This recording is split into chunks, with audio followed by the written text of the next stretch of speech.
యువత చైతన్యం కావాలి. యువత చైతన్యప్రదమై దేశ రాజకీయాల్లో ముందడుగు వేయాలని కోరుకుంటున్నటువంటి అన్న యువ ప్రపంచానికి కారణమైనటువంటి మన అందరి అండదండ పెద్దన్న విజ్ఞప్తి చేస్తా ఉన్నాం. ఈరోజు రాష్ట్రంలో ఒక యువ ప్రపంచాన్ని క్రియేట్ చేస్తున్నటువంటి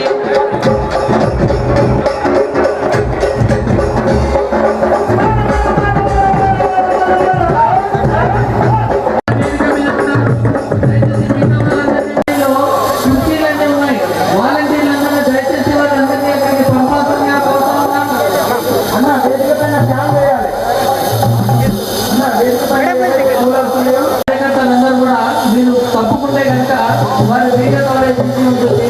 అదేవిధంగా అన్ని టీవీ ఛానల్స్ లో లైవ్ షోలు వస్తున్నాయి కాబట్టి దయచేసి సహకరించాల్సిందిగా వేదిక మీద వేదిక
ఒక కమ్యూనిటీ కోసమో ఒక కులం కోసమో ఒక కారణం కోసం పనిచేస్తాయి. కానీ మాదంతా ఒకే కులం, మాదంతా ఒకే కులం, అది యువ కులం అని చెప్పేసి ఒక కులాన్ని కొత్తగా సృష్టించి ఈరోజు యువ ప్రపంచం అనేది ఏర్పాటు చేయడం జరిగింది. రాష్ట్రంలో ఈరోజు, దేశంలో ఈరోజు 63% పైగా యువత ఉంది. కానీ చట్టసభల్లో కనుక చూస్తే 5% మించి ప్రాతినిధ్యం లేని పరిస్థితి మనం అందరం చూస్తూ ఉన్నాం. నిజంగా వ్యవస్థ, ఏ వ్యవస్థ అది? చట్టసభలు. కాబట్టి ఈరోజు యంగ్ లీడర్స్ నుండి ఒక నినాదం తీసుకున్నారు రోహిత్ రెడ్డి గారు.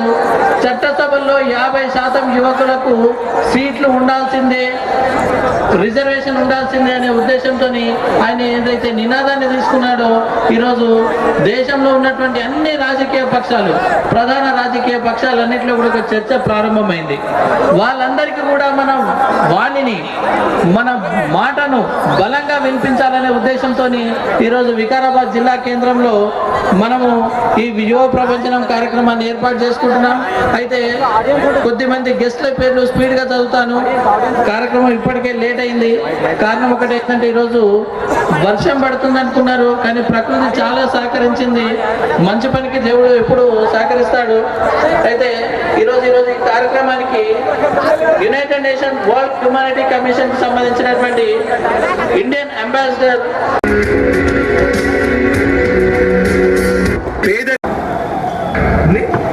తలవంచి చూసింది తునీషియా. నియంత పాలనకు చరమగీతం పాడుతూ తెల్ల మల్లలై ఉద్యమం విజయం సాధించింది. ఇది యువ ప్రపంచానికి నిదర్శనం.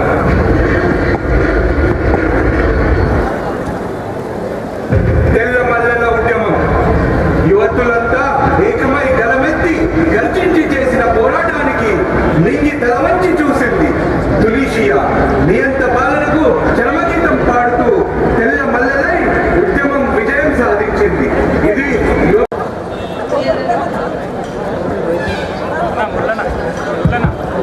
నడిచేటప్పుడు అందరూ మైక్ లాస్ట్ చేయాలన్న.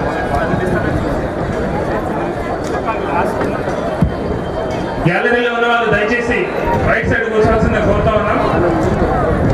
మిత్రులారా, ఎంతో ఉన్నారు, మీరే ఇబ్బంది పడతారు, కనిపించదు. దయచేసి మధ్యలో ఉన్న వాళ్ళందరూ రైట్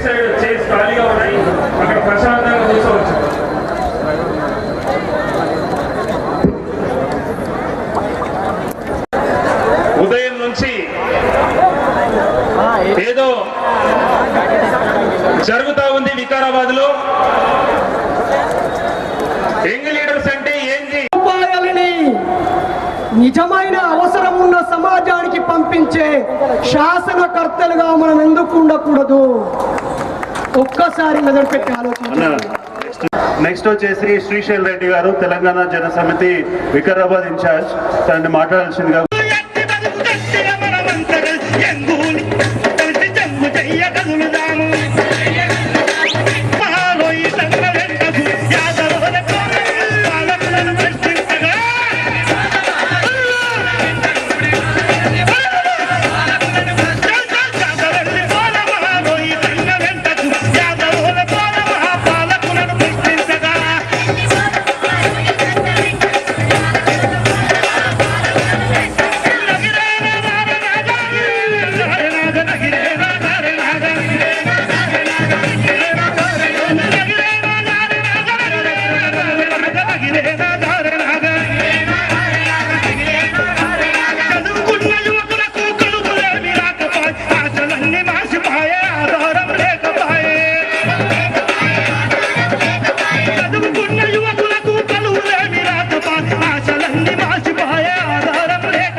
కేవలం 4 కోట్ల మంది పేదలు చెప్పినారు. కానీ ఒక 60 సంవత్సరాల తర్వాత మళ్ళీ అదే ఆర్థిక శాస్త్రవేత్తలు మనకు చెప్తూ దేశంలో ఈరోజు 84 కోట్ల మంది దారిద్ర్య రేఖకు దిగువనున్నారని చెప్పినారు. స్వాతంత్రం వచ్చిన 60-70 సంవత్సరాల తర్వాత అభివృద్ధికి దేశం నోచుకోకపోవడానికి కారణం ఎవరనేది విశ్లేషిస్తే ఖచ్చితంగా మనల్ని పరిపాలిస్తున్న నాయకులు అని చెప్పేసి అందరికీ తెలిసిన విషయమే. అదేవిధంగా కేవలము కుటుంబాలు దేశంలో 65 కోట్లకు పైగా ఉన్నాయి. దీనికి కారణం ఎవరు? ఈనాటికి కూడా 8 మంది చొప్పున వ్యవసాయాన్ని వదిలిపెట్టి పట్టణాలకు ఉపాధి కోసం పోతున్నారు. ఇవన్నీ దేశవ్యాప్తంగా ఉన్నటువంటి సమస్యలు అయితే మనకందరికి తెలిసిన 1-2 సమస్యలు మనం చెప్పుదాం. తాండూరు నియోజకవర్గంలో ఒక 5 సిమెంట్ ఫ్యాక్టరీలు ఉన్నాయి. కొన్ని కోట్ల రూపాయలకు విలువైనటువంటి ఖనిజ సంపదనంతా తరలుతా ఉంది. కానీ తాండూరు ప్రాంతంలో ఉన్నటువంటి యువకులు మాత్రము ఉద్యోగాల కోసం. ఇంకా ఒక చిన్న విషయం చెప్పేసి ముగిస్తాను. ఈరోజు 18 మండలాలు కొత్త జిల్లా అయినటువంటి వికారాబాద్ జిల్లా ఉంది. 18 మండలాల్లో కూడా ఆశ్చర్యానికి గురి చేసే విధంగా మన దగ్గర విద్యా వ్యవస్థ ఎంత దరిద్రంగా ఉందంటే ఒకే ఒక ఎంఈఓ ఉన్నాడు. హైదరాబాద్కు కేవలము పైలట్ రోహిత్ రెడ్డి గారి సొంత గ్రామమైనటువంటి ఇందర్చేడ్ ఉన్నటువంటి మండలం బషీరాబాద్ మండలంలో పరిస్థితి చాలా దారుణంగా ఉంది. ఈరోజు మనం ఒక రిపోర్ట్ తెప్పించినట్టయితే చాలా దారుణమైన విషయం ఏంటంటే అక్కడ 48 స్కూళ్ళు ఉన్నాయి, 42 మంది ఉపాధ్యాయులు ఉన్నారు, 136 మంది విద్యా వాలంటీర్లతోని ప్రాథమిక పాఠశాలలు నడుస్తూ ఉన్నాయి. ఒకవేళ ఒక విద్యా వాలంటీర్ అంటే పోయిన విద్యా సంవత్సరం సంగతి చెప్తా ఉన్నాను. ఈరోజు ఈ సంవత్సరము ఇప్పటికీ కూడా గవర్నమెంట్ విద్యా వాలంటీర్లని తీసుకోలేదు. పాఠశాలలు ప్రారంభమైనాయి కానీ 48 పాఠశాలలో 42 మంది టీచర్లు ఉంటే ఆఫీస్లో పనిచేస్తున్నటువంటి స్టాఫ్ పోయి అక్కడ స్కూళ్ళు మెయింటైన్ చేస్తూ ఉన్నారు. ఒకవేళ ఒక స్కూల్లో ఒక టీచరు ఏ సబ్జెక్ట్ చెప్పినా కూడా 5 క్లాసులో ఒక్కొక్క క్లాస్లో 5 సబ్జెక్టులు అనుకుంటే ఒక ప్రాథమిక పాఠశాలలో 5 క్లాసులు ఉన్నాయి. 5×5 25 క్లాసులు ఒకే టీచర్ చెప్తున్నాడు. నిజంగా కూడా రేపు భారత పౌరులను తయారు చేసిన విద్యా వ్యవస్థ ఇట్లా ఎందుకుంది? ఇవన్నీ కనుక ఆలోచన చేస్తే విద్యావంతులైనటువంటి యువకులు కనుక చట్టసభల్లో ఉంటే గ్రామీణ స్థాయిలో వార్డు మెంబర్ స్థాయి నుండి సర్పంచ్ నుండి ఎమ్మెల్యే ఎంపీ స్థానం వరకు కూడా చదువుకున్నటువంటి యువకులు, ఆలోచన కలిగినటువంటి యువకులు చట్టసభల్లో ఉంటే కనుక ఈ సమస్య ఉంటుందా అనే ఒక చిన్న ఆలోచనని ఈరోజు యంగ్ లీడర్స్ సంస్థ స్థాపించడానికి రోహిత్ రెడ్డి గారి నాయకత్వంలో రాష్ట్రం అంతా కూడా యువకులని ఉత్తేజం చేయడానికి ఒక చిన్న కారణం. ఒక 70 సంవత్సరాల స్వాతంత్ర భారతంలో ఇన్ని సమస్యలకు కారణం ఎవరంటే పాలకులే అని వేరే చెప్పాల్సిన అవసరం లేదు. కాబట్టి ఈరోజు యువకులందరినీ కూడా పైలట్ రోహిత్ రెడ్డి గారు ఒక పిలుపునిచ్చినారు. ఇంతకుముందే చెప్పినాను, మళ్ళీ రిపీట్ చేస్తాను. గ్రామంలో ఉన్నటువంటి వార్డు మెంబర్ నుండి ప్రారంభం చేస్తే అత్యున్నతమైన స్థానమైనటువంటి పార్లమెంటు సభ్యుని వరకు కూడా చదువుకున్న యువకులే చట్టసభల్లో ఉండాలని ఈరోజు యంగ్ లీడర్స్ బలంగా డిమాండ్ చేస్తూ ఉంది. ఈరోజు ప్రధాన రాజకీయ పక్షాలన్నీ కూడా యంగ్ లీడర్స్ చేస్తున్నటువంటి రోహిత్ రెడ్డి గారి నాయకత్వంలో యంగ్ లీడర్స్ ప్రపోజ్ చేసిన ఈ ప్రపోజల్ని కూడా దేశవ్యాప్తంగా అన్ని రాజకీయ పక్షాలు ఆలోచన చేస్తూ ఉన్నాయి. రానున్న 2019లో అయినా 2024 వరకు 50% యువకులకు చట్టసభల్లో సీట్ ఇచ్చే వరకు రోహిత్ రెడ్డి గారి నాయకత్వంలో మనం అందరము వెళ్లాల్సింది. అయితే ఈ కార్యక్రమాన్ని, మిగతా కార్యక్రమాన్ని రజనీకాంత్ గారు సోషల్ పోస్ట్కు సంబంధించినటువంటి సిఇఓ వారు నిర్వహించాల్సిందిగా కోరుతున్నాను. ఇక్కడ వేదికపై చాలా ప్రాంతాల నుంచి చాలా మంది వచ్చారు. వాళ్ళందరి పేర్లు ఒకసారి నేను పిలిచి వాళ్ళు ఎక్కడి నుంచి వచ్చారు, వాళ్ళ బ్యాక్గ్రౌండ్ ఏంటన్నది ఒకసారి ఇంట్రడ్యూస్ చేస్తాను. దాని తర్వాత ప్రోగ్రామ్ స్టార్ట్ అవుతుంది. నారాయణ గారు ఆన్ ది వేలో ఉన్నారు. తను ఇంకొక 5 నిమిషాల్లో సభా ప్రాంగణానికి వచ్చేటువంటి అవకాశం ఉంది. పార్లమెంటరీ ప్రజాస్వామ్యం కాబట్టి యువత రాజ్యాధికార ద్వారా ప్రజల సామాజిక, ఆర్థిక, రాజకీయ, సాంస్కృతిక అభివృద్ధి జరగాలి. ఈ ప్రక్రియలో యువత అన్ని స్థాయిల్లో ప్రజలకు జవాబుదారీగా ఉండాలి. రాజకీయాలంటే కేవలం డబ్బు, పైరవీలు, సెటిల్మెంట్లు, బెదిరింపులు, కాంట్రాక్టులు అనే ఒక తప్పుడు అవగాహన సమాజంలో ఉంది. అయితే అది కొంతమంది మాత్రమే చర్చించే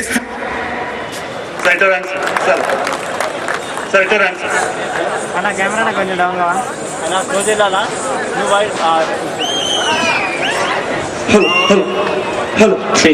అందరూ ఒకసారి చప్పట్లు కొట్టండి.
అవుతున్నాయి. ఇక్కడ అమ్మలు కూడా ఆగుతారు, ఎన్నుకున్నలు కూడా ఆటాలి. జై యంగ్ లీడర్స్, జై యంగ్ లీడర్స్, జై యంగ్ లీడర్స్, జై యంగ్ లీడర్స్. జై యంగ్ లీడర్స్.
వైఎస్ఎఫ్ ప్రెసిడెంట్ రఘు ఎక్కడున్నా కానీ వేదిక మీదకి రావాల్సిందిగా కోరుతున్నాం.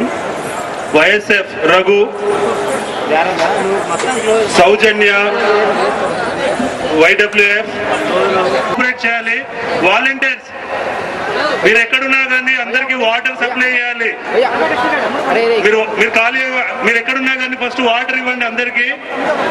ఇక్కడ ఉన్న వాళ్ళందరినీ క్లియర్ చేయాలి దయచేసి. ఆడియన్స్ హ్యాండిల్ చేసుకోవాలి ఒకసారి. Next young leaders. ఇప్పటి వరకు గత 3 సంవత్సరాలుగా వాళ్ళు చేస్తున్న విషయాలు. యంగ్ లీడర్స్, యంగ్ లీడర్స్ అనేటటువంటి ఆ పదంలోనే ఉంది ఒక ఊపు, ఒక ఉత్సాహం, ఒక త్యాగం, ఒక తెగింపు, ఒక నీతి, ఒక నిజాయితీ. ఇవన్నీ ఎవరికి ఉంటాయంటే యంగ్ లీడర్స్. రాష్ట్రం కోసం, దేశం కోసం, కుటుంబాల కోసం నిస్వార్థంగా, నిజాయితీగా పనిచేసి త్యాగం చేసేది ఎవరైనా ఉంటారు అంటే వాళ్ళు యంగ్ లీడర్స్. ఈరోజు దేశంలో 68% యువత ఉన్నది. చట్టసభల్లో కూడా అంతే శాతంగా యువత ఉండాలని చెప్పి, అది ఏ రాజకీయ పార్టీ అయినా యువత చట్టసభల్లో ఉండాలని చెప్పేసింది మొట్టమొదటి నినదించిన గొంతుక యంగ్ లీడర్స్. మిత్రులారా, దాదాపు గత 4-5 ఏళ్లుగా ఈ జిల్లాలో పైలట్ రోహిత్ రెడ్డి గారి నాయకత్వంలో 535 గ్రామాలలో 8 లక్షల పైగా జనాభా కలిగినటువంటి వికారాబాద్ జిల్లాలో 18 మండలాలు కలిగినటువంటి ఈ వికారాబాద్ జిల్లాలో యంగ్ లీడర్స్ ప్రతి ఒక్క యువకుణ్ణి కలిసి వాళ్ళ రక్త నమూనాల్ని సేకరించి 5,000కు పైగా ఉచితంగా యంగ్ లీడర్స్ ఏ ఆపదొచ్చినా, ఏ గర్భిణీ స్త్రీకి ఆపదొచ్చినా, ఏ తల్లికి ఆపదొచ్చినా, ఏ హాస్పిటల్లో ఆపదొచ్చినా 5,000 మందికి ఉచితంగా రక్తదానం చేసిన ఘన చరిత్ర యంగ్ లీడర్స్ కే దక్కిందని చెప్పి తెలియజేస్తా ఉన్నాను. ఇక్కడ చాలా మంది మహామౌలు,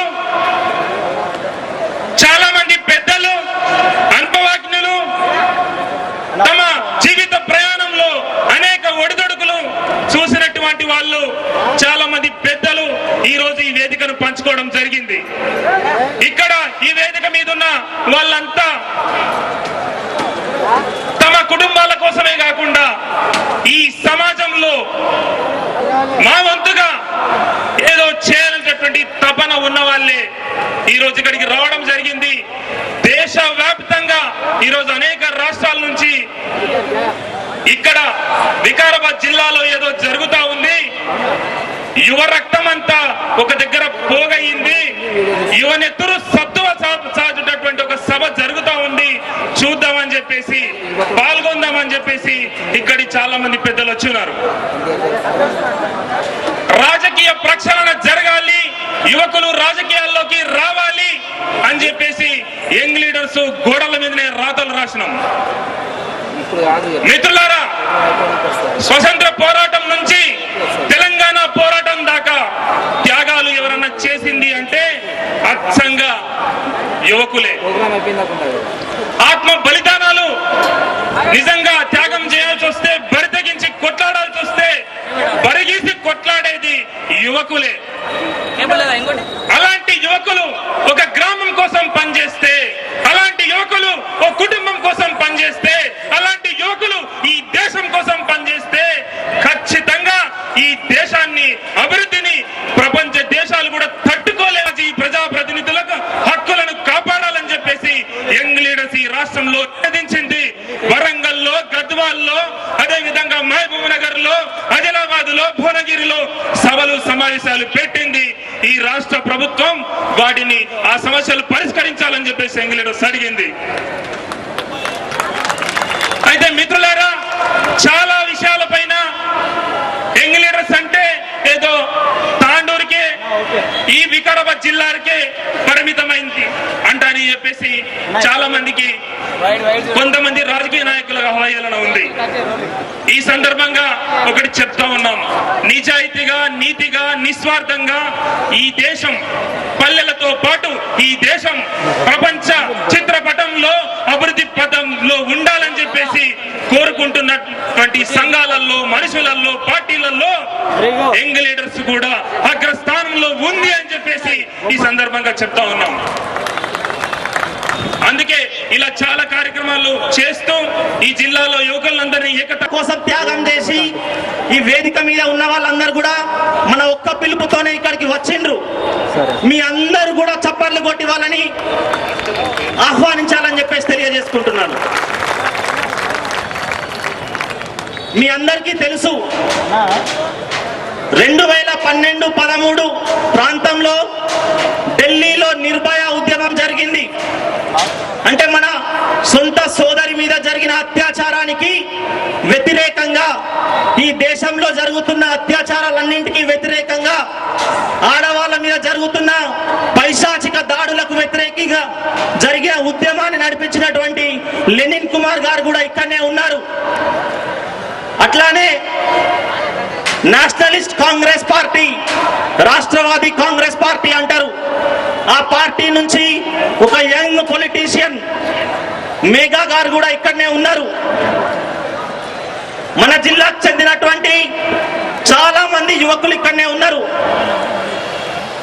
Chevella parliament Congress party incharge Karthik అన్న కూడా ఇక్కడనే ఉన్నాడు.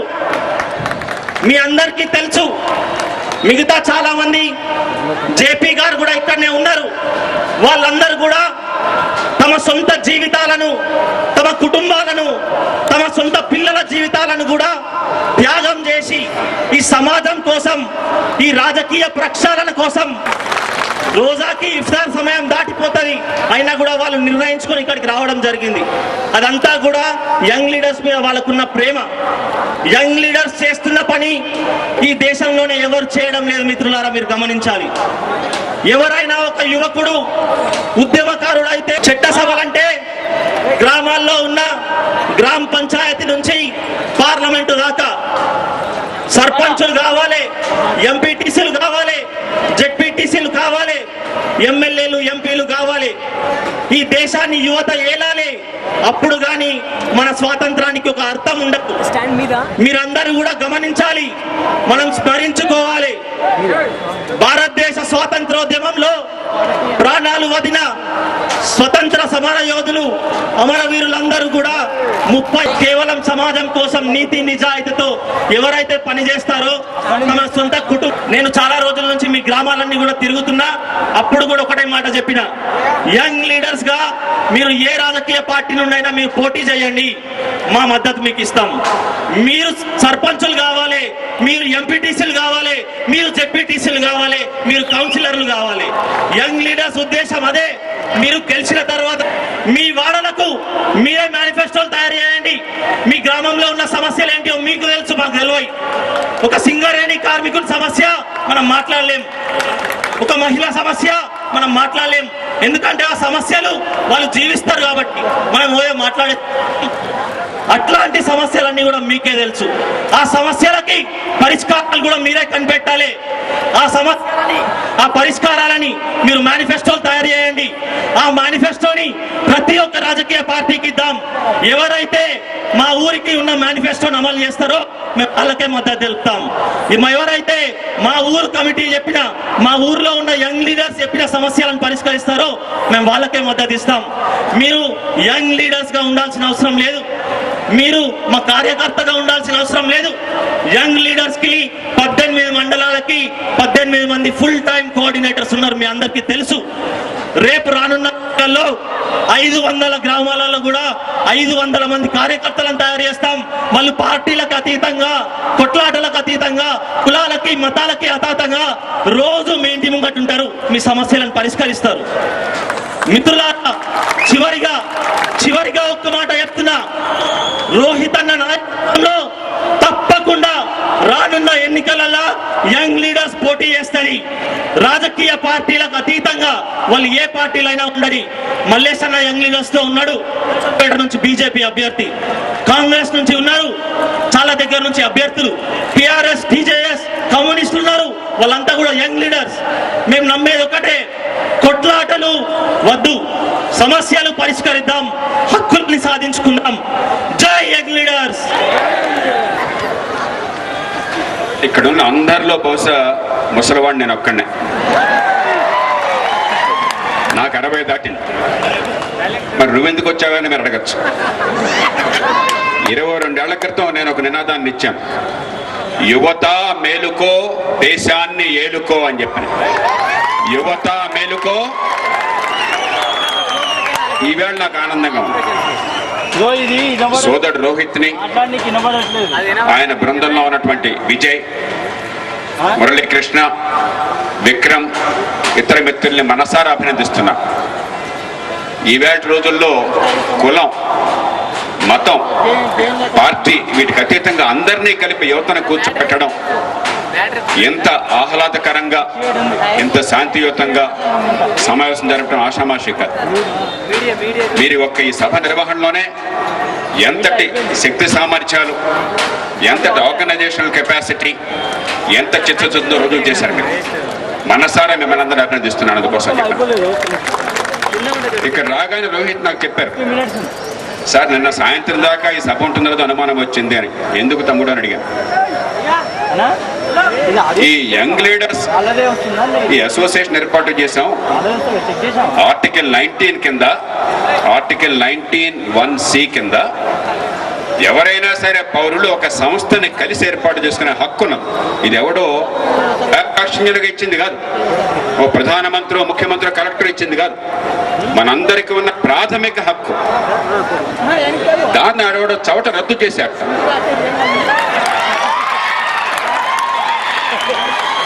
అసలు వాడికి రద్దు చేసే అధికారం లేదు. నేను పరుషంగా మాట్లాడిన మీ అందరికీ తెలుసు.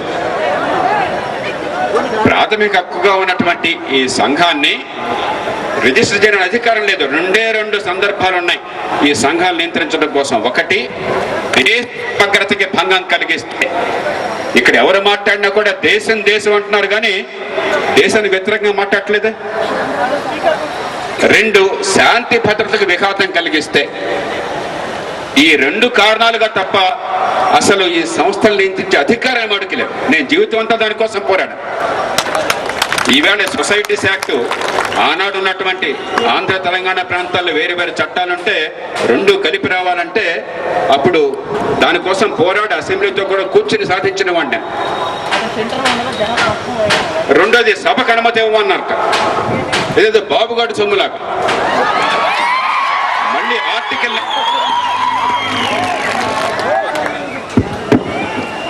19లోనే 19(1)(b ఇందాక చెప్పింది 19(1)(c). ఆర్టికల్ 19(1)(b) ప్రకారం పౌరులు ఎక్కడైనా సరే శాంతియుతంగా సమావేశం కావచ్చు, ప్రాథమిక హక్కు అని రాజ్యాంగం చెప్పింది.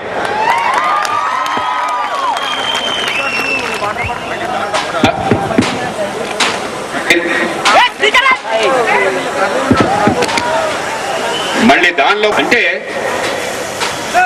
యువతంతా కలిసి పనిచేసే హక్కు రాజ్యాంగం ఇచ్చింది, నాయకులు ఎవరెవలా, పార్టీలు ఎవరెవలా. కాబట్టి నిర్ద్వంద్వంగా కలిసి గొంతు విప్పండి, మీ ప్రభావాన్ని సమాజమే చూపెట్టండి. ఇక రెండోది, ఎందుకని యువ నాయకత్వం రావటం లేదు ఈ దేశంలో? ఈవేళ ఈ సభ నడుస్తున్న తీరు, ఇప్పటిదాకా మాట్లాడి యువమిత్రులు మాట్లాడిన తీరు చూస్తే ఎంతటి నాయకత్వం ఉందో మనకు అర్థమవుతుంది. కానీ ఎందుకు పెరగలేకపోతున్నారు? అధికారం మొత్తం పార్టీలలో అగ్రనాయకుల చేతుల్లో ఉన్నారు. వాళ్ళు ఎవరికి చెప్తే వాళ్ళకే సీట్లు, ఎవరు నియమిస్తే వాళ్ళే నాయకులు. ఒకవేళ వాళ్ళు ఎన్నికైనా కూడా సభల్లో కూడా, చట్టసభల్లో కూడా ఎవరిని నోరు తెరవమంటే వాడే తెరవాలి, ఏం చెప్పమంటే అదే చెప్పాలి. కేవలం ఈ పెత్తందారుల చేతుల్లో, అన్ని పార్టీల్లో, ఈ పార్టీ ఆ పార్టీ తేడాలేదు, అన్ని పార్టీల్లో పెత్తందారుల చేతుల్లో అధికారం పెట్టుకున్నారు. కానీ యువతని పెంచే ఏర్పాట్లు జరగవు. రెండు మార్గాలు యువ నాయకత్వం నిజాయితీగా పెరగాలంటే. ఈవేళ సీటు కావాలని మీరు రేపొద్దున అడిగినా కూడా యువతలుగా మిమ్మల్ని అడిగేది 3 మాటలు. తమ్ముడు ఎన్ని కోట్లు ఖర్చు పెడతాం? 2 ఎవరి కొడుకువి? 3 ఏ కులం వాడివి? ఈ 3 ప్రశ్నలకి సమాధానం సరిగ్గా రాకపోతే యువత లేదు, ముసలోళ్ళు లేదు, జాంతాను మహిళలు లేదు. ఇవన్నీ డ్రామాలు మాట్లాడడం కోసం. అలా ఉన్నంతకాలం ఈ దేశంలో నాయకత్వం ఎదగదు, ఈ దేశంలో నిజాయితీ పెరగదు, ఈ దేశంలో పరిపాలన వల్ల ప్రజలకి మేలు జరగదు. ఆ కూర్చున్నాడు కుటుంబాలకు జరగచ్చు కానీ జనానికి మేలు జరగదు.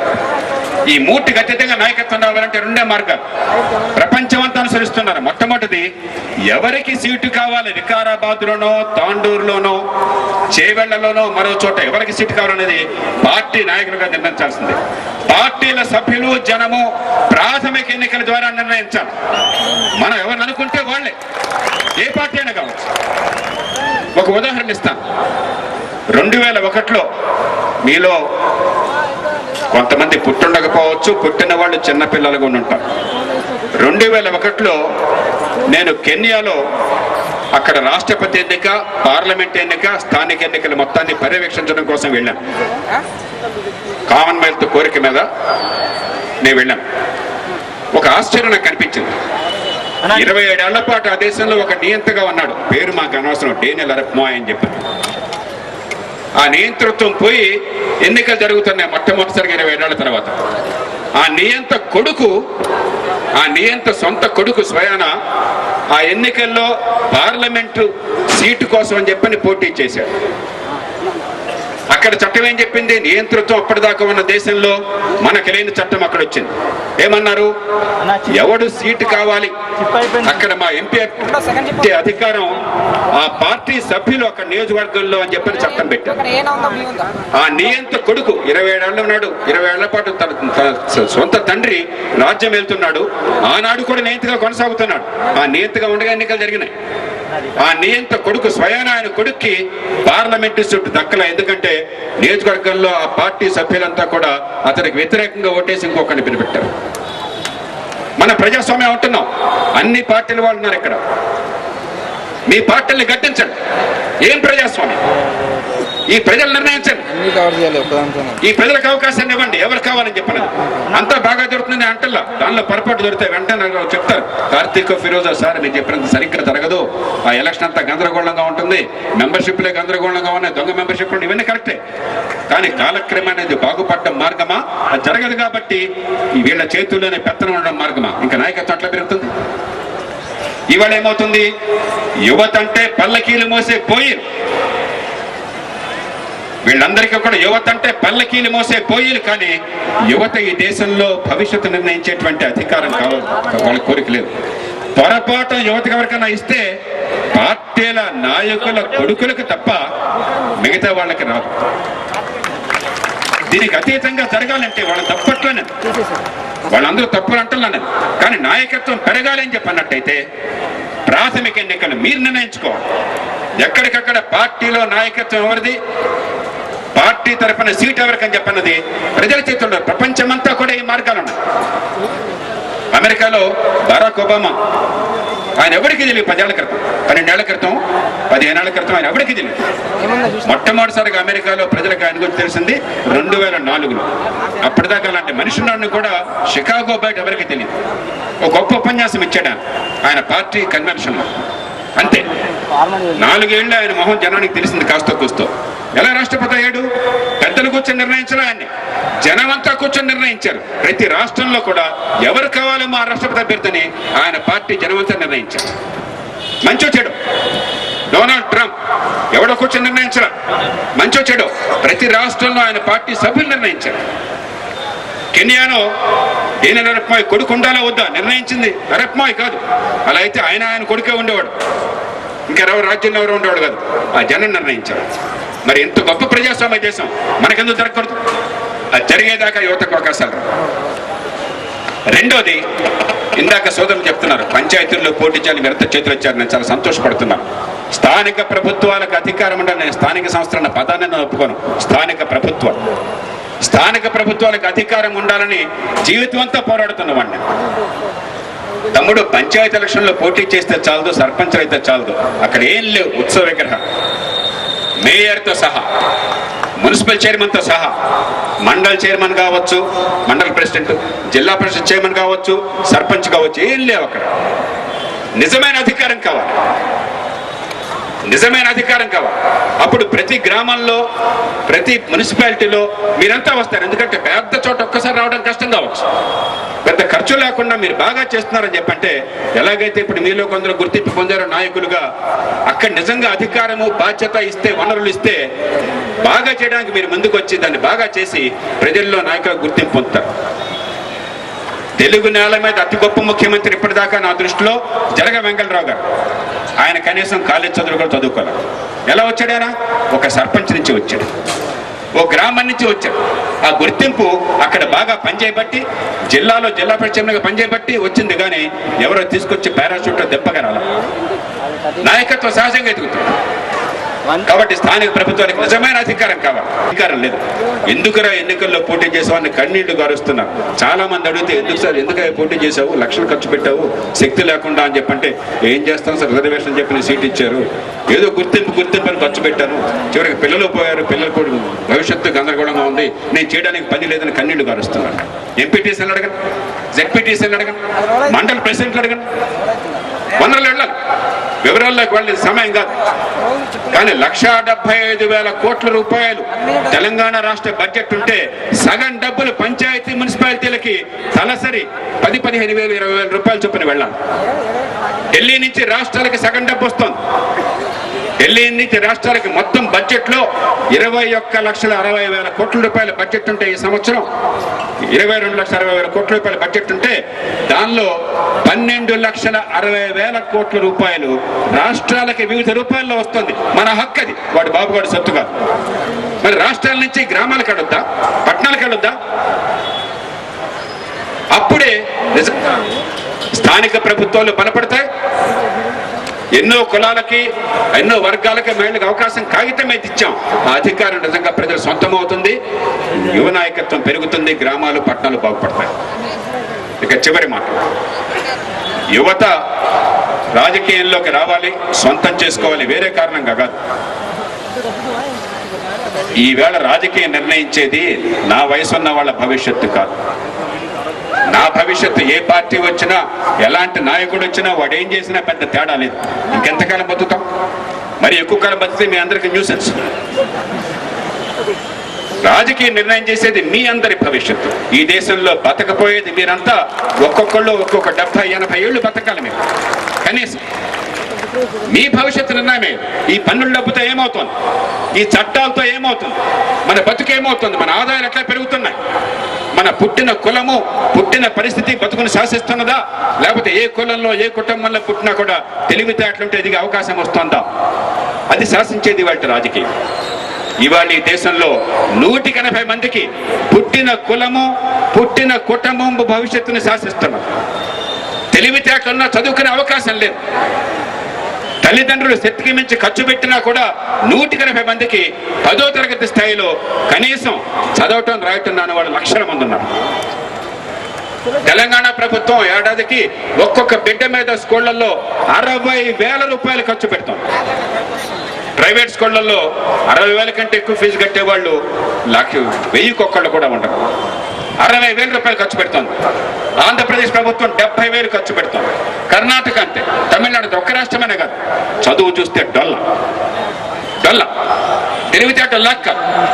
ఈ పిల్లలకి తెలివితేటలు వికసించే విద్య అందాలి, మిగతా వాళ్ళతో పోటీ పడగలగాలి, ఎదగాలన్న తపన లేనటువంటి రాజకీయం నడుస్తోంది. పనిగా సప్లై పెరిగిపోతే రేటు పడిపోతుందా పెరుగుతుందా?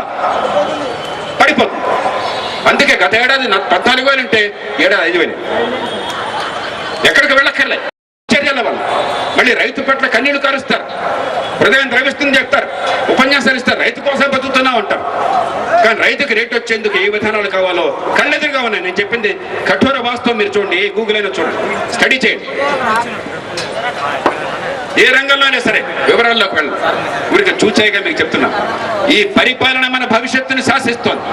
ఇప్పుడు నడుస్తున్న రాజకీయం పేదరికాన్ని కొనసాగిస్తోంది, మన బతుకుల్ని వలవన మార్చేస్తుంది. అందుకోసం నిజమైన యువత పెరగాలి, నాయకత్వం పెరగాలి. భవిష్యత్తును శాసించుకోవడం కోసం ఏ విధానాలు కావాలో అర్థం చేసుకోవాలి. దానికోసం ప్రాణబట్టి పోరాడాలి. ఇతర దేశాలను చూసి ప్రతిరోజు కూడా మన కన్నీళ్లు కార్చే పరిస్థితి ఉండకూడదు. ఏ రంగంలో చూసినా కూడా, చివరి మాట చెప్తున్నా, ఏ రంగంలో చూసినా కూడా, నేను 49 దేశాల మధ్య సర్వే చేశాను ఈ మధ్య, పెద్ద దేశాలు కంపారిటివ్. ప్రతి రంగంలో విద్య, ఆరోగ్యం, మంచినీళ్లు, విద్యుత్తు, పారిశుధ్యం, జీవన ప్రమాణం, మెటర్నల్ మోర్టాలిటీ, ఇన్ఫాక్ట్ ఏ రంగం చూసినా కూడా మనం 45 నుంచి 49 ర్యాంకులో ఉన్నాం 49 దేశాల మధ్య. తెలివితేటలు లేక కాదు, డబ్బు లేక కాదు, వనరు లేక కాదు, బుద్ధి లేక. జన జీవితంతో సంబంధం లేని రాజకీయం నడుస్తోంది కాబట్టి ఎన్నికల్లో పోటీకి మాత్రం ఇంత పేద దేశంలో 10 కోట్లు 5 కోట్లు ఖర్చు అసెంబ్లీకి. అవునా కదా తమ్ముడు, చెప్పండి. 5 కోట్లు 10 కోట్లు ఖర్చు అవుతుంది. చాలా చోట్ల 5-10 కోట్లు ఏంటి సార్, పిచ్చిగా మాట్లాడుతున్నారు. 20 కోట్లు తక్కువ అయితే మనకు ప్రెస్టీజ్ అంటున్నారు. అక్కడ మాత్రం అందరికంటే టాప్. మనం ఎన్నికల ఖర్చులో టాప్, ప్రగల్భాల్లో టాప్, ప్రచారంలో టాప్, విద్యలో బాటం, ఆరోగ్యంలో బాటం, రైతుల బతుకులో బాటం, యువత ఎదగడంలో బాటం. ఎట్లాగా ఇది ఎంతకాలం కొనసాగుతుంది? కాబట్టి మిమ్మల్ని కోరుతున్నాం, देश का क्या हो नहीं सकता, देश का क्या हो नहीं सकता। रोहित अन्ना आगे बढ़ो, हम तुम्हारे। रोहित अन्ना आगे बढ़ो, हम तुम्हारे साथ हैं। Thank you so much.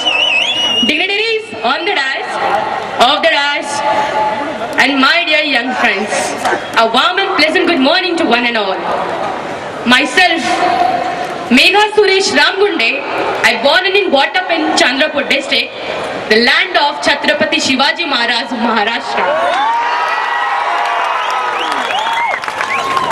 I am privileged and honored to be standing in front of you all, incredible and this amazing gift in front of me today. There is a one thing I believe most in my life, Rohit Anna. We have one world, which is ours. We need to heal it, and it starts with us. That agenda we have to follow from today. Why I'm in politics? What took me into politics? In 2 minutes, I will give my whatever I'm doing in my life. Hindi. Acha, Hindi. They want to hear you in Hindi. Arey, I thought they want to hear me in English. Okay. मेरा profession अभी तक तो decide नहीं है. मैं lawyer तो हूँ, पर पढ़ाई के मामले में लॉयर हूँ. मेरा प्यार राजकारण के लिए है, राजनीति के लिए है। ये मेरा प्यार राजनीति से ही बना है और मेरा अगर प्रोफेशन बनता है और बनेगा तो राजनीति के लिए बनेगा। इंजीनियर बनूं, चाहता है नहीं चाहता है? आज का युवा ये नहीं चाहता कि मैं राजनीति में आऊं।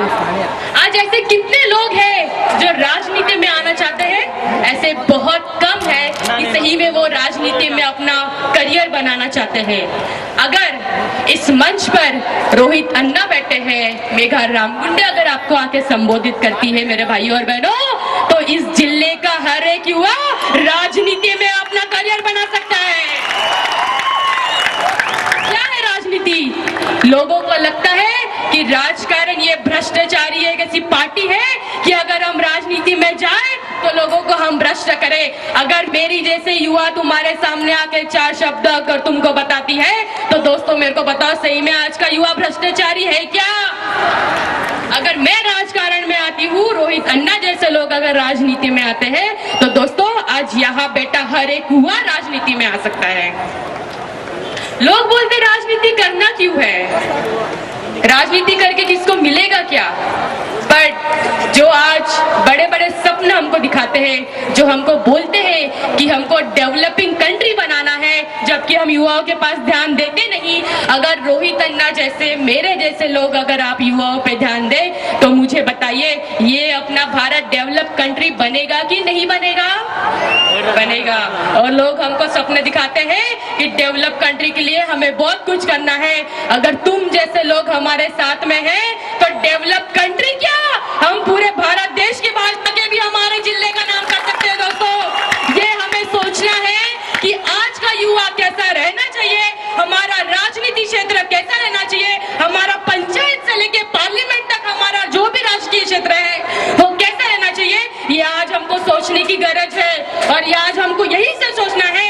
इस जिले के मैदान में तुमको ये आह्वान करती हूँ, अगर तुमको तुम्हारे जिले का युवा, अगर इस भारत देश का युवा अगर अच्छा चाहिए है तो ये सोचने की आज तुमको गरज है, we can do anything because youth are the nation builders and youth can form anything. Youth has that power to create, to destroy and to do everything from panchayat to parliament. ये युवा में ताकत है, वो सरपंच से लेके प्राइम मिनिस्टर तक वो अपना ताकत दिखा सकता है। फिलहाल बात भैया इतना ही है, जब युवा रास्ते पे आता है तो उसकी ताकत दिखती है, जब रास्ते पे नहीं आता तब लोगों को बोलने का मौका मिलता है।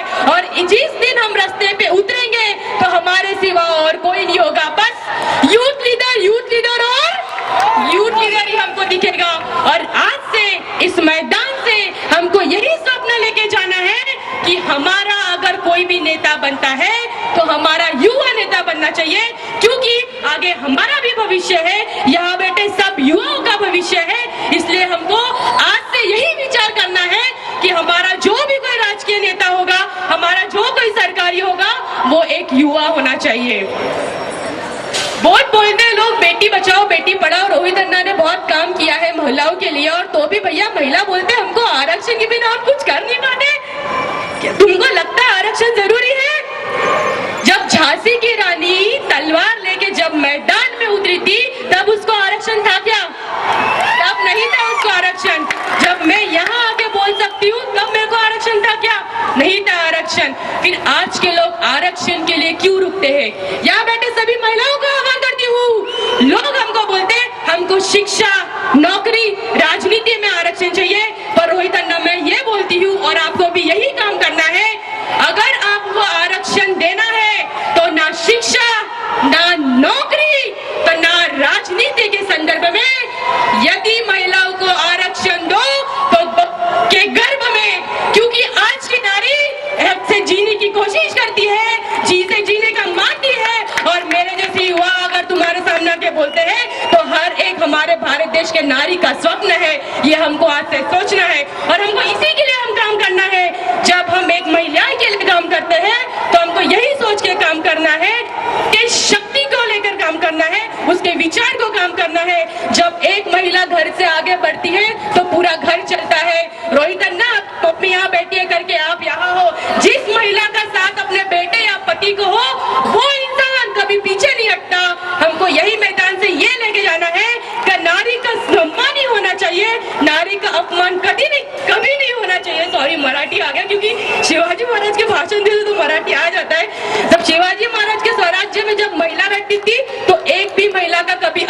नहीं हुआ था, तो आपको भी यही संकल्प लेके लेना है कि आपकी कंस्टिट्यूंसी में, यहाँ बैठे मैदान में, कि एक भी महिला का कभी अपमान नहीं होना चाहिए, सभी महिला का मान होना चाहिए। ये संदर्भ, ये संघर्ष, ये टाइटल, ये स्टोरी हमको यही से सीख के जाना है। ज्यादा समय न लेते हुए जाते जाते बस इतना बोलूंगी, अभी तो मैं तुम्हारे सामने एज ए स्पीकर आऊं, तो रोहित अन्ना प्लीज अभी से आप मेरी बुकिंग कर दो कि मैं आपके 6 या 7 दिन का जो भी आपका प्रचार दौरा रहेगा, उस समय थोड़ा मेरा 2-2 मिनट का शायद भाषण रख लेना, ताकि लोगों को मेरा भाषण पसंद आए। और जिस दिन, अभी तो मैं समझती हूँ कि जिले में आके मैं आपके एक परिवार का हिस्सा हूँ, और कभी भी मुझे कम लगता है, कभी मदद लगती है, मैं भैया के पास आऊंगी।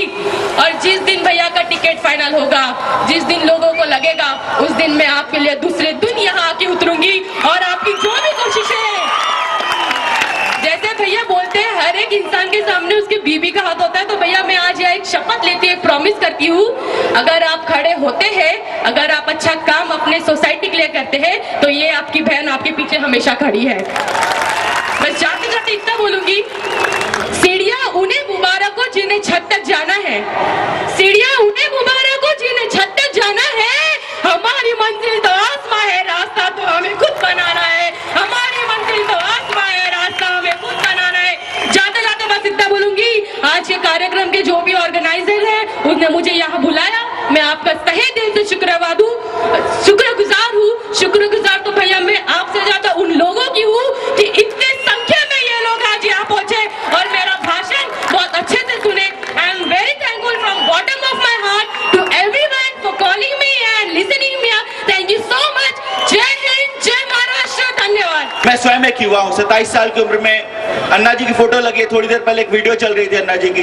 13 दिन मैं रामलीला मैदान में सोया था, 13 दिन वहीं खाया, वहीं पिया, वहीं बैठा, वहीं सब कुछ रहा, क्योंकि मुझे लगा कि देश के लिए कुछ अच्छा हो रहा है। उसके बाद अपनी नौकरी छोड़कर 2012 से पहले एक्टिविज्म में आया और उसके बाद 2012 के एंड से राजनीति में हूँ। अब मैं एक राजनीतिज्ञ हूँ, अब मैं स्वयं मान चुका हूँ कि मैं एक राजनीति में आ चुका हूँ। मैं क्यों आया राजनीति में, क्यों मैंने अपनी महीने की सैलरी देने वाली नौकरी छोड़ी? मैं इसलिए आया राजनीति में कि मुझे लगा कि यहाँ से बदलाव हो सकता है। रोहित बहुत अच्छा काम कर रहे हैं, आप सभी ने वीडियो भी देखी, आप सभी यहाँ पे रोज देखते हैं, मैंने तो एक वीडियो देखी, आप सभी यहाँ रोज ग्राउंड पे उनका काम देखते हैं, किस तरह से उन्हें ब्लड बैंक्स के जरिए, स्पोर्ट्स के जरिए और भी तरह तरह की चीजों से लोगों को मोबिलाइज किया, यंगस्टर्स को मोबिलाइज किया है। बहुत ही मुश्किल काम होता है लोगों को मोबिलाइज करना। हर किसी को ये चाहिए होता है कि वो घर पे बैठे कैसे समाज के लिए कर सके कुछ। मेरे लिए वो ज्यादा आसान होगा शायद, लेकिन रोहित एक्चुअली ग्राउंड पर उतर के लोगों को मोबिलाइज कर रहे हैं। सवाल यह है कि क्या आप लोग इनके साथ खड़े होंगे?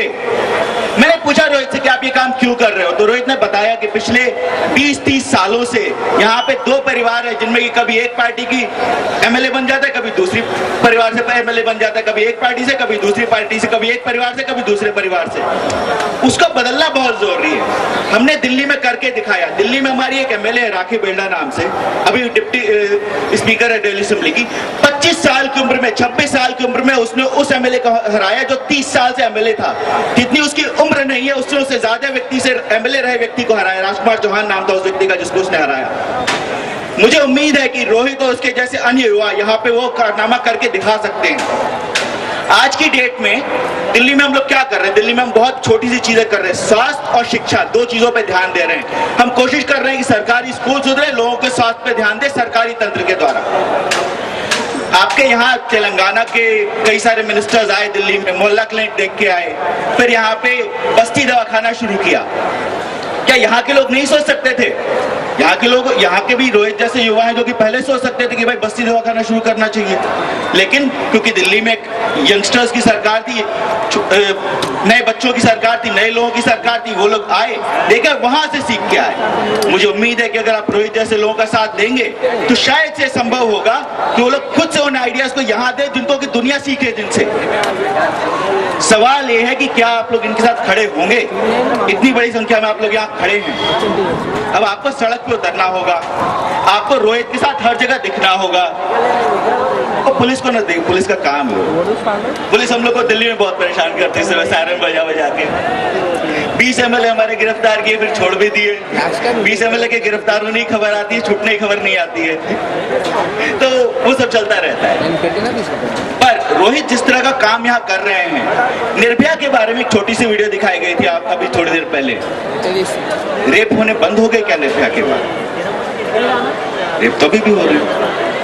निर्भया के आंदोलन के समय मैं भी सड़क पर उतरा था। उस समय मेरे इस बाएं हाथ पे 7 डंडे पड़े थे, वही इंडिया गेट के आसपास, जो इंडिया गेट और राष्ट्रपति भवन के बीच की जगह, वहां 7 डंडे इस हाथ पे पड़े। ठीक है, हम सभी लोगों ने डंडे क्यों खाए? हमने डंडे इसलिए खाए ताकि देश में कुछ बदलाव हो सके। पर क्या बदलाव हुआ? निर्भया फंड नाम से 1 करोड़ों की फंड बना दिया गया। उस फंड को लेकर जब दिल्ली सरकार ने अप्रोच किया तो मेनका गांधी जी, जो आपकी भाजपा सरकार मिनिस्टर, बोलते कि नहीं आप इस फंड का यूज नहीं कर सकते बसों में कैमरे लगाने में। बसों में तो महिलाएं भी ट्रैवल करती हैं, घटनाएं तो वहां भी होती हैं।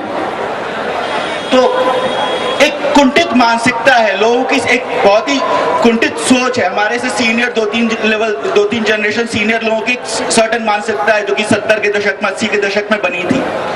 रोहित जैसे लोग, हमारे जैसे लोग इस मानसिकता को बदलने की कोशिश कर रहे हैं। मुझे उम्मीद है कि रोहित भाई इस बदलाव में सफल होंगे। उनके साथ हम लोग जहां भी उनको जरूरत पड़ेगी खड़े मिलेंगे। जय हिंद, धन्यवाद। కానీ సర్పంచ్గా కానీ ఎంపీటీసీగా కానీ జెడ్పీటీసీగా కానీ ఎమ్మెల్యేగా కానీ పోటీ చేశారా? ఒక్కసారి చెయ్యలేపండి. చేసిన వాళ్ళు మాత్రమే చెయ్యి కిందికి వేయండి. చాలు, అందరు ఉన్నారు వెనుక దాదాపుగా. మిత్రులారా, ఇందిరమ్మ వచ్చి ఇల్లు కట్టించింది. ముసలోళ్ళు ఎవరిని అడిగినా మాకు ఇల్లు కట్టించింది, చేయి గుర్తు కోటేస్తామంటారు. ఎన్టీ రామారావు వచ్చి మాకు 2 రూపాయల కిలో బియ్యం ఇచ్చిళ్ళు, ఆయన చల్లగా ఉండాలి, సైకిల్ గుర్తు అని చెప్తారు.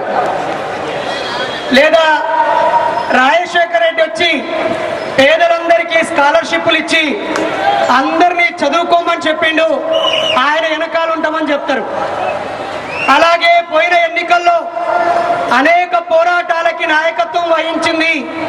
తెలంగాణ అసాధ్యం అనుకున్నది సాధ్యం చేసిరని కారు గుర్తును గుండెలో పెట్టుకున్నారు. ఈ క్రమంలో దేశంలో ఎక్కడ పోరాటం జరిగినా, అది స్వాతంత్ర పోరాటమే అయినా, ఇంకో అస్సాంలో జరిగిన పోరాటమైనా, ఏ ప్రత్యేక పోరాటం జరిగినా ఆ పోరాటం తర్వాత దాన్ని నడిపించిన యువకులు నాయకత్వంలోకి వచ్చారు. కానీ మన దౌర్భాగ్యం ఏంటో, ఈ తెలంగాణలో యువతకి అవకాశం ఇవ్వకుండా ఉద్యమాన్ని సాగదీసి వాళ్ళ తాతలు, ముత్తాతలు, మనవలు, కొడుకులు, బిడ్డలు, మునిమనువలు కూడా నాయకులయ్యేదాకా సాగదీసి వారసత్వం వైపు నడిపించారు తప్ప నిస్వార్థంగా పోరాటం చేసిన యువతకి రాజకీయ అవకాశం ఇవ్వలేదు ఈ తెలంగాణ గడ్డ. ఇక్కడ నేను వచ్చే దారిలో గవర్నర్ గారు వచ్చారు ఒక మీటింగ్ కి. నిరుద్యోగులకు ఉద్యోగం కోసం అవగాహన అని పెట్టారు ఒక మీటింగ్. అరే బాబు, ఉత్తరప్రదేశ్ లో 47 ఉద్యోగాలకి నోటిఫికేషన్ వస్తే 1,50,000 మంది దరఖాస్తు చేసుకున్నారు. ఒక ఉద్యోగానికి 3,000 మంది. మీ ఊర్లో 3,000 ఓట్లుంటాయి, ఒక్కటే సీట్ ఉంటుంది, దానికి 10 మంది కూడా ఉండరు బాబు. ఒక్క ఉద్యోగానికి 3,000 మంది పోటీ పడుతున్నారు. అక్కడ పోటీ బాగుందా? 3,000 మంది ఓట్లున్న నీ ఊర్లో 10 మందే సర్పంచ్ గా, ఎంపీటీసీగా నిలబడుతున్నారు. ఇక్కడ పోటీ తక్కువ ఉందా? ఒక్కసారి ఆలోచించుకో. వాడు ఎక్కడి నుంచి క్వశ్చన్ ఇస్తాడో తెలియదు. ఎన్ని పుస్తకాలు చదివినా, ఎన్ని అక్కడగిలు చదివినా, 5వ తరగతి పుస్తకాల నుంచి నెట్ కోసం ప్రిపేర్ అయ్యే గ్రంథాల వరకు చదివినా నీకు అర్థం కాని ప్రశ్నలు ఇచ్చి 4 ఇచ్చి ఏదో ఒకటి టిక్కు పెట్టుకోమంటారు. కానీ ఇక్కడ నువ్వు పుట్టినప్పటి నుంచి, నీ చెడ్డి వేసుకున్నప్పటి నుంచి ఆడిన నీ దోస్తున్నాడు నీ ఊర్లో. దారిలో పోతుంటే బాగున్నవాడి పలకరించిన అమ్మలు, అక్కలు, అన్నలు, తమ్ముళ్ళు, తోటి వాళ్ళందరూ ఉంటారు. 25 ఏళ్లుగా నీకు తెలిసిన వాళ్ళు, నువ్వు తెలిసిన వాళ్ళే నీ ఊర్లో ఉంటారు. కాబట్టి వీళ్ళను కన్విన్స్ చేసుడు ఈజీగా. ఆ 100 ప్రశ్నల్లో 89 మార్కులు తెచ్చుకొని 10 ఉద్యోగాలే ఉన్నాయి. అయ్యో నాకు వస్తుందో రాదో, రిజర్వేషన్లు వస్తుందో, ఇంకేమైనా వస్తుందో, నాకంటే పై అయిన వారు ఉన్నారు. ఈ ఎదురు చూపుల బతుకులేనా? ఒక డిగ్రీ చదివి ఒక పీజీ చేసి యూనివర్సిటీలో అడుగుపెట్టి ఇది కాదు ఇంకోటి ఎంఫిల్ చేయాలి లేదా బీఈడి చేయాలి, కంప్యూటర్ కోర్స్ చేయాలి, ఇంకేదో చదవాలి, ఇది చేస్తే ఉద్యోగం వస్తుంది, అది చేస్తే ఉద్యోగం వస్తుంది, ఇంకోటి ఏం చదవాలని ఆలోచిస్తున్నాం. కానీ మరి మన బతుకులని మార్చేది నిర్ణయాధికారం ఎవరి చేతిలో ఉంది? మన అమ్మకు వచ్చే 1000 రూపాయల పింఛను, వికలాంగుడైన మన అన్నకు వచ్చే 10,100 రూపాయల పింఛను కోసమో 6 కేజీల బియ్యం కోసమో ఆలోచిస్తున్నావు తప్ప 1,50,000 కోట్ల రూపాయలని నిజమైన అవసరం ఉన్న సమాజానికి పంపించే శాసనకర్తలుగా మనం ఎందుకు ఉండకూడదు? ఒక్కసారి మెదడుపెట్టి ఆలోచన. నెక్స్ట్ చాలా మంది ఉన్నారు అక్కడ 20 మంది ఉన్నారు మిత్రులారా. 2 జట్లుగా కబడ్డీ ఆడుతున్నారు. 7 ఆడుకున్నారు. 7 గెలిచారు, 7 ఓడిపోయారు. గెలిచిన వాళ్ళు చాలా గ్రేట్ అంటున్నారు, ఓడిపోయిన వాళ్ళు వేస్ట్ అంటున్నారు. కానీ ఓడిపోయిన వాళ్ళు కాదు వేస్ట్, అసలే ఆడకుండా వండుకున్న 6 వేస్ట్ వాళ్ళు. వాడు ఆడలేదు కాబట్టే ఓడలేదు, గెలవలేదు. రేపు మీరు కూడా ఇక్కడ నుంచి మాట్లాడుతుంటే అక్కడ చప్పట్లు పట్టుకుంటూ ఇంకెన్నేళ్ళు ఉంటారు? మీ ఊరుకు మీరే ప్రథమ పౌరుడు కావడానికి కలలు కనండి. రాష్ట్రపతి వచ్చినా, ముఖ్యమంత్రి వచ్చినా, రేపు ఎమ్మెల్యే మంత్రి రోహిత్ అని వచ్చినా నీ కుర్చీ నీ ఊర్లో సర్పంచ్ గా, ఎంపీటీసీగా సపరేట్ గా ఉండాలి. అదే గవర్నర్ వచ్చినా ఫస్ట్ నిన్ను వేదిక మీకు పిలిచాకే ఆ వచ్చే వ్యక్తిని పిలవాలి. దయచేసి యువకులారా, మీరు బాగా పుస్తకాలు చదవండి, చరిత్రను చదవండి, త్యాగాల గురించి చదవండి, అత్యంత క్రమశిక్షణగా ఉండడం అలవాటు చేసుకోండి, పాదరసంలో దూసిపోండి. జ్ఞానమే మీ ఆయుధం కావాలి. ఆర్ఎస్ ప్రవీణ్ సార్ చెప్పినట్టుగా మీ క్రమశిక్షణే మీకు రక్షణ కావాలి.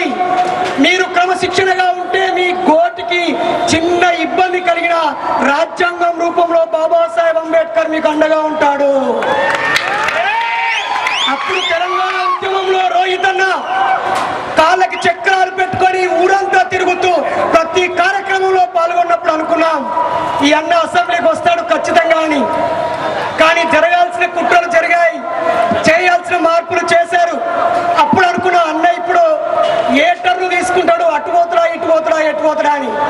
కానీ ఎటు పోకుండా గుండెకాయ అయిన యువతను పట్టుకున్నాడు.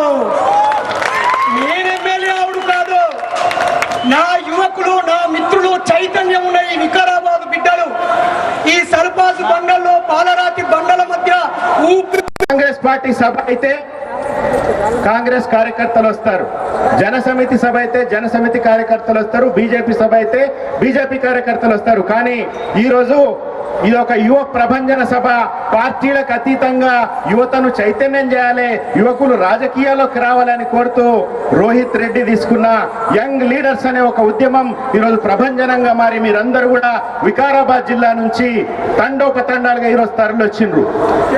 ఇంతకు ముందు సోదరి మేఘా చెప్పినట్టు మీరందరినీ చూసి ఒక వికారాబాద్ జిల్లా ఈ తెలంగాణకు కానీ ఈ దేశానికి కానీ ఒక కొత్త నాయకత్వాన్ని, కొత్త ఆశను కూడా అందిస్తుందని అందరూ నమ్ముతున్నారు.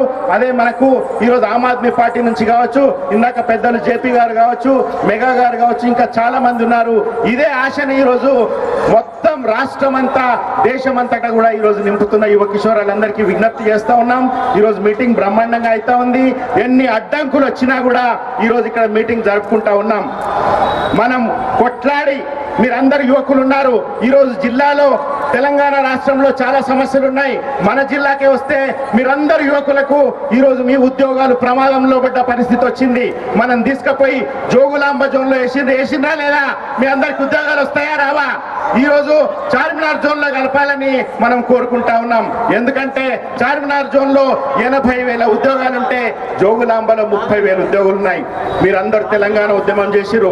చాలా మందికి ఈ జిల్లాలో చాలా మంది ఉద్యమ కేసులున్నాయి. ఈరోజు తెలంగాణ రాష్ట్ర సమితి విద్యార్థి విభాగం, కార్మిక విభాగంలో పనిచేస్తున్న వాళ్ళ మీద కేసులున్నాయి. సొంత పార్టీ కార్యకర్తల మీద కూడా కేసులు ఎత్తించలేని దయనీయ స్థితిలో ఈరోజు ఈ జిల్లా నాయకత్వం ఉన్నది. జిల్లా ఇన్ఛార్జులుగా ఉన్న వాళ్ళు ఉన్నారు, ఈ జిల్లా మంత్రులుగా ఉన్న వారు ఉన్నారు. ఇంకా పేరు చెప్పాల్సిన అవసరం లేదు. కానీ ఈ రోజు ఇంతమంది యువత ఇక్కడ సభ పెట్టుకుంటానంటే ఆయనకు భయం పట్టుకున్నది. ఎందుకు భయం పట్టుకున్నది? మీరు ఉద్యోగాలు అడుగుతారు, చార్మినార్ జోన్ లో ఏమంటారు, అలా ఈయన మాట నడవదు. ఈయన పోయి ఆడ ఏవో కమిషన్లు, కాంట్రాక్టులు, ముడుపులు ఇవి మాట్లాడడానికి ఈయన టైము ఆడ దొరుకుతుంది. కానీ ఆడ మీ ఉద్యోగాల గురించి ఈయన మాట్లాడాడు. ఇక్కడున్న యువత కేసులు ఎత్తారని ఈయన మాట్లాడలేడు. కాబట్టే ఈరోజు ఈ సభకు పర్మిషన్ రద్దు చేసిండు. మీరందరూ కూడా ఇంతకుముందు రోహిత్ మీరు వీడియో చూసిండ్రు, మీరందరూ కూడా సర్పంచులు, రాబోయే పంచాయతీ ఎన్నికలు ఉన్నాయి, మీరందరూ కూడా సర్పంచులు కావాలి, వార్డు మెంబర్లు కావాలి అని ఒక పిలుపిస్తా ఉన్నారు యంగ్ లీడర్స్. మీరందరికీ కూడా ఒకటే విజ్ఞప్తి చేస్తున్నా, నాకు నమ్మకం ఉన్నది, మంచి నాయకత్వం ఇస్తారు, రోహిత్ సారథ్యంలో మీరు నాయకత్వం ఇస్తారని నమ్మకం ఉన్నది. కానీ ఇంకొక విషయము మీరు బాగా గుర్తుపెట్టుకోవాల్సిన విషయము, మీలోని నాయకత్వం రేపు రోహిత్ ఏదైతే ఆదర్శంతో రాజకీయాలకు వచ్చిండో, ఒక మంచి భవిష్యత్తు, అమెరికాలో పైలట్ గా పనిచేస్తూ మంచి కెరీర్ ని వదిలేసి ఏదైతే వచ్చిండో, మీరు ఆయన ఆదర్శం మీరందరూ కూడా తీసుకోవాల్సిన అవసరం ఉంది. అదే ఈ జిల్లా ఈరోజు తాండూరు ఎమ్మెల్యే లాగానో, ఈ జిల్లా మంత్రి లాగానో రేపు మీరు సభకు పర్మిషన్లు నిరాకరించి ఇట్లాంటి యువకుల గొంతు ఎత్తే వీలు లేకుండా చూసి ఈ రోజు తెలంగాణలో ప్రతిరోజు మీరందరూ కూడా రైతు బిడ్డలే. ఇక్కడున్న ప్రతి ఒక్కరికి వ్యవసాయంతో సంబంధం ఉంది. ఈ రోజు తెలంగాణలో ప్రతిరోజు 4 రైతులు ఆత్మహత్య చేసుకుంటున్నారు. రైతు బంధు పథకం పేరుతో ఈ రోజు అందరికీ కౌలు రైతులకి డబ్బులు రావట్లేదు. ఇవన్నీ ఎందుకు చెప్తున్నానంటే, మీరందరూ సర్పంచ్లైనా, కౌన్సిలర్లైనా, రేపు ఎమ్మెల్యేలైనా, ఎమ్మెల్సీలైనా, మంత్రులైనా మీరు ఒక్కటే గుర్తు పెట్టుకోండి, ఈ రోజు ప్రజా వ్యతిరేక విధానాలు ఏదైతే చేస్తున్నారో ఈ జిల్లా మంత్రి గాని అట్లాంటి రాజకీయాన్ని గాని మీరు ఎవరు సహించాల్సిన అవసరం లేదు. నేను ఇది ఒక తెలంగాణ జనసమితి నాయకుడిగా మాత్రమే కాకుండా రోహిత్ రెడ్డి వెల్విషర్గా యువత భవిత, దేశ భవిత యువత చేతిలో మాత్రమే ఉంటుందని ప్రగాఢంగా నమ్ముతున్న వాడిగా నేను మీ అందరికి కూడా విజ్ఞప్తి చేస్తున్నా. ఈ రోజు ఖచ్చితంగా మీరు ప్రతి ఒక్కరూ నిలదీయాల్సిన అవసరం ఉంది. రాబోయే సాధారణ ఎన్నికల్లో ఖచ్చితంగా తాండూరు నుంచి నాకు రోహిత్ చెప్తా ఉన్నారు, యంగ్ లీడర్స్ తరఫున తప్పకుండా యువశక్తి రోహిత్ వెంట ఉంటది. తాండూరులో ఏది ఏమైనా రోహిత్ అభ్యర్థిగా నిలబడతాడు. మీరందరూ కూడా రోహిత్ రెడ్డిని గెలిపించాల్సిన అవసరం ఉంది, చట్టసభకు పంపించాల్సిన అవసరం ఉంది. ఆ పంపించడం ద్వారా మాత్రమే మీకు ఉద్యోగాలు వస్తాయి, అప్పుడే రైతు ఆత్మహత్యలు ఆగిపోతాయి, అప్పుడే ఇక్కడ స్థానిక ఉపాధి దొరుకుతుంది. మీ అందరికి కూడా ఒక రహస్యం చెప్తున్నా. ఇప్పుడు ఈ రోజు రోహిత్ రెడ్డి బర్త్డే.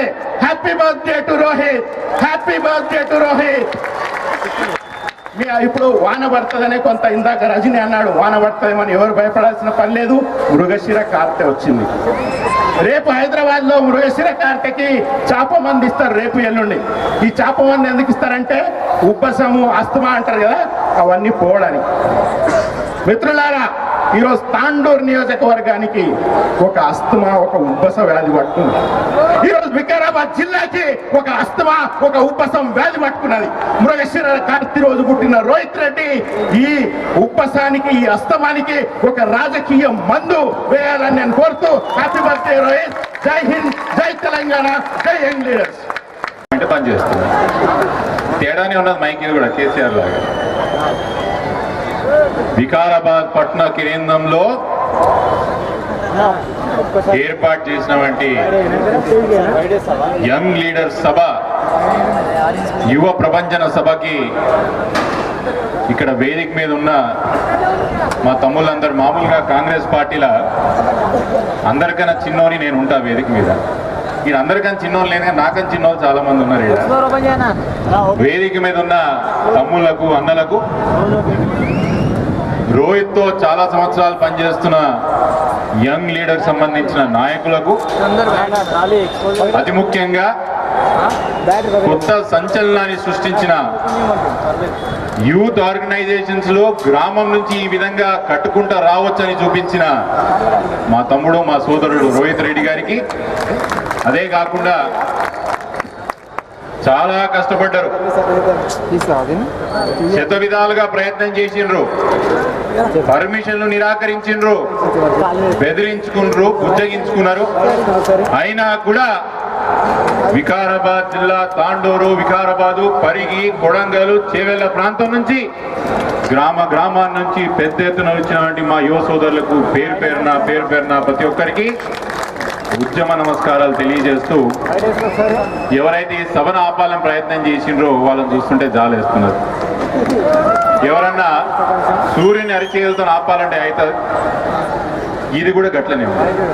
ఎప్పుడైతే యువత ఖచ్చితంగా నిర్దిష్టంగా మేము చేయాలని ఎప్పుడైతే నిర్దించుకుంటుందో, ఎప్పుడైతే ఆ నిర్ణయానికి కట్టుబడి ముందుకు వస్తుందో, ఈరోజు ఈ సభను ఆపాలని ప్రయత్నం చేసిన నాయకులు, వ్యక్తులు ఎవరన్నా ఈరోజు వికారాబాద్ దిక్కు చూడమని చెప్పి నేను ఒకసారి వాళ్ళకి సూచిస్తున్నాను. మనం అందరం భారతదేశానికి సంబంధించిన వ్యక్తులు, అతి ముఖ్యంగా ఉద్యమాల పునాదుల మీద బురుడు కట్టినటువంటి తెలంగాణ రాష్ట్రానికి సంబంధించినటువంటి ఆ రాష్ట్ర బిడ్డలు. ఒకసారి భారతదేశం స్వతంత్రం ఎట్లా సాధించుకుందో మనం కొత్తగా చెప్పవసరం లేదు.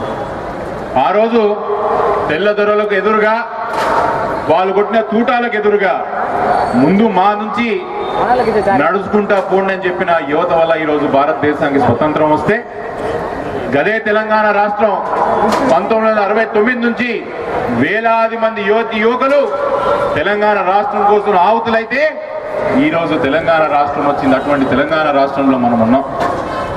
కానీ ఇన్ని పునాదులు, ఇన్ని ఉద్యమ పునాదులు, త్యాగాల పునాదుల మీద ఏర్పడిన తెలంగాణ రాష్ట్రంలో ఏం జరుగుతుందనే విషయం మనం అందరం కూడా ఆలోచించాల్సిన అవసరం ఉన్నది సోదరులారా. నాకు చాలా మంది సోదరులు శ్రీశైలం అన్న కూడా ముట్టనట్టు చెప్తున్నాడు, అసలు ఏంది తెలంగాణ పాలనలో ఏం జరుగుతుంది అనేది. ఇంత పెద్ద యువ సమ్మేళనం జరిగినప్పుడు మనం నిజాలు మాట్లాడుకోవాల్సిన అవసరం ఉంది. ఇంతమంది మనం ఒక దగ్గర చేరుకున్న తర్వాత మోమాటాలతో పోవద్దు. ఇంతమంది ఇక్కడికి వచ్చిన తర్వాత మన ప్రాంతానికి ఏం జరుగుతుంది, రాష్ట్రానికి ఏం జరుగుతున్నది, జిల్లాకి ఏం జరుగుతున్నది, దేశానికి ఏం జరుగుతున్నది మాట్లాడుకోవాల్సిన అవసరం ఉన్నదా లేదా? మీరందరూ చెప్పండి, ఉన్నదా లేదా? నిజాలు మాట్లాడుకోవాలా? వికారాబాద్లో ఏమైతుందో మాట్లాడుకోవాలా? తాండూరులో ఏమైతుందో మాట్లాడాలా? తెలంగాణలో కూడా ఏమైతుందో మనం అందరం కూడా మాట్లాడుకోవాల్సిన అవసరం ఉన్నది. 69 నుంచి తెలంగాణలో ఉద్యమాలు చూసినాం. సీమాంధ్ర పెత్తందారు వ్యవస్థకు వ్యతిరేకంగా మా గడ్డ మాకు కావాలా, తెలంగాణ రాష్ట్రం వస్తేనే ఈ ప్రాంతానికి సంబంధించిన బడుగు, బలహీన, దళిత, గిరిజన, మైనార్టీ వర్గాల యొక్క రాజకీయ, సామూహిక, ఆర్థిక అభివృద్ధి జరుగుతున్న ఆలోచనతోని ఈ ప్రాంతానికి సంబంధించిన దాదాపు 2000 మంది యువకులు బలిదానాలు చేస్తే తెలంగాణ రాష్ట్రం వచ్చింది. ఈ యొక్క కుటుంబమో, ఏ ఒక్క వ్యక్తో, ఏ ఒక్క రాజకీయ పార్టీ చేస్తే తెలంగాణ రాలేదనే విషయం మళ్ళీ మీకు అందరికీ చెప్తున్నా. కానీ ఈరోజు తెలంగాణ రాష్ట్రంలో ఏమైతుందో ఒక్కసారి మీరు అందరూ ఆలోచన చేయండి. అందరూ కూడా చదువుకున్న వాళ్ళు ఉన్నారు. తెలంగాణ రాష్ట్రంలో ఏం జరుగుతుందో తెలియని వాళ్ళు లేరు. కానీ మీరందరూ కాబోయే నాయకులుగా ఇది గ్రామాలలోకి తీసుకుపోయే ఒక ప్రయత్నం చేయండి అని చెప్తున్నా. ఆ రోజు తాండూరులో ఉద్యమం ఎవరు కొట్లాడినరు? రోహిత్ కొట్లాడిండు. ఆ రోజు వికారాబాద్ ఉద్యమం ఎవరు కొట్లాడిండ్రు? ఈయన ఇంకో ఆయన కొట్లాడిండ్రు. చేవెళ్ళలు ఎవరు కొట్లాడిండ్రు? పరిగిలు ఎవరు కొట్లాడిండ్రు? ఇట్లా తీసుకుంటా పోతే తెలంగాణ రాష్ట్రం మొత్తానికి తెలంగాణ కోసం కొట్లాడింది ఎవరు? తెలంగాణ రాష్ట్రంలో ఈరోజు మంత్రులుగా, ముఖ్యమంత్రులుగా పనిచేస్తుంది ఎవరని ఒక్కసారి మీరు అందరూ ఆలోచన చేయండి. గ్రామాల్లో చర్చ పెట్టండి. ఈరోజు తెలంగాణ కోసం కేసులు పడ్డది మీరు, తెలంగాణ కోసం ప్రాణాలు విడిచింది మీతో ఉన్న వాళ్ళు, తెలంగాణ కోసం నష్టపోయింది ఈ ప్రాంతానికి సంబంధించిన బడుగు బలహీనలు అయితే మంత్రులుగా, ఎమ్మెల్యేలుగా చెలాబాటు అవుతున్న వంటి వ్యక్తులు ఎవరని ఒక్కసారి మీరందరూ గమనించండి. ఇంకొక విషయం, మొన్న నాకు గమ్మత్తైన విషయం అనిపించింది.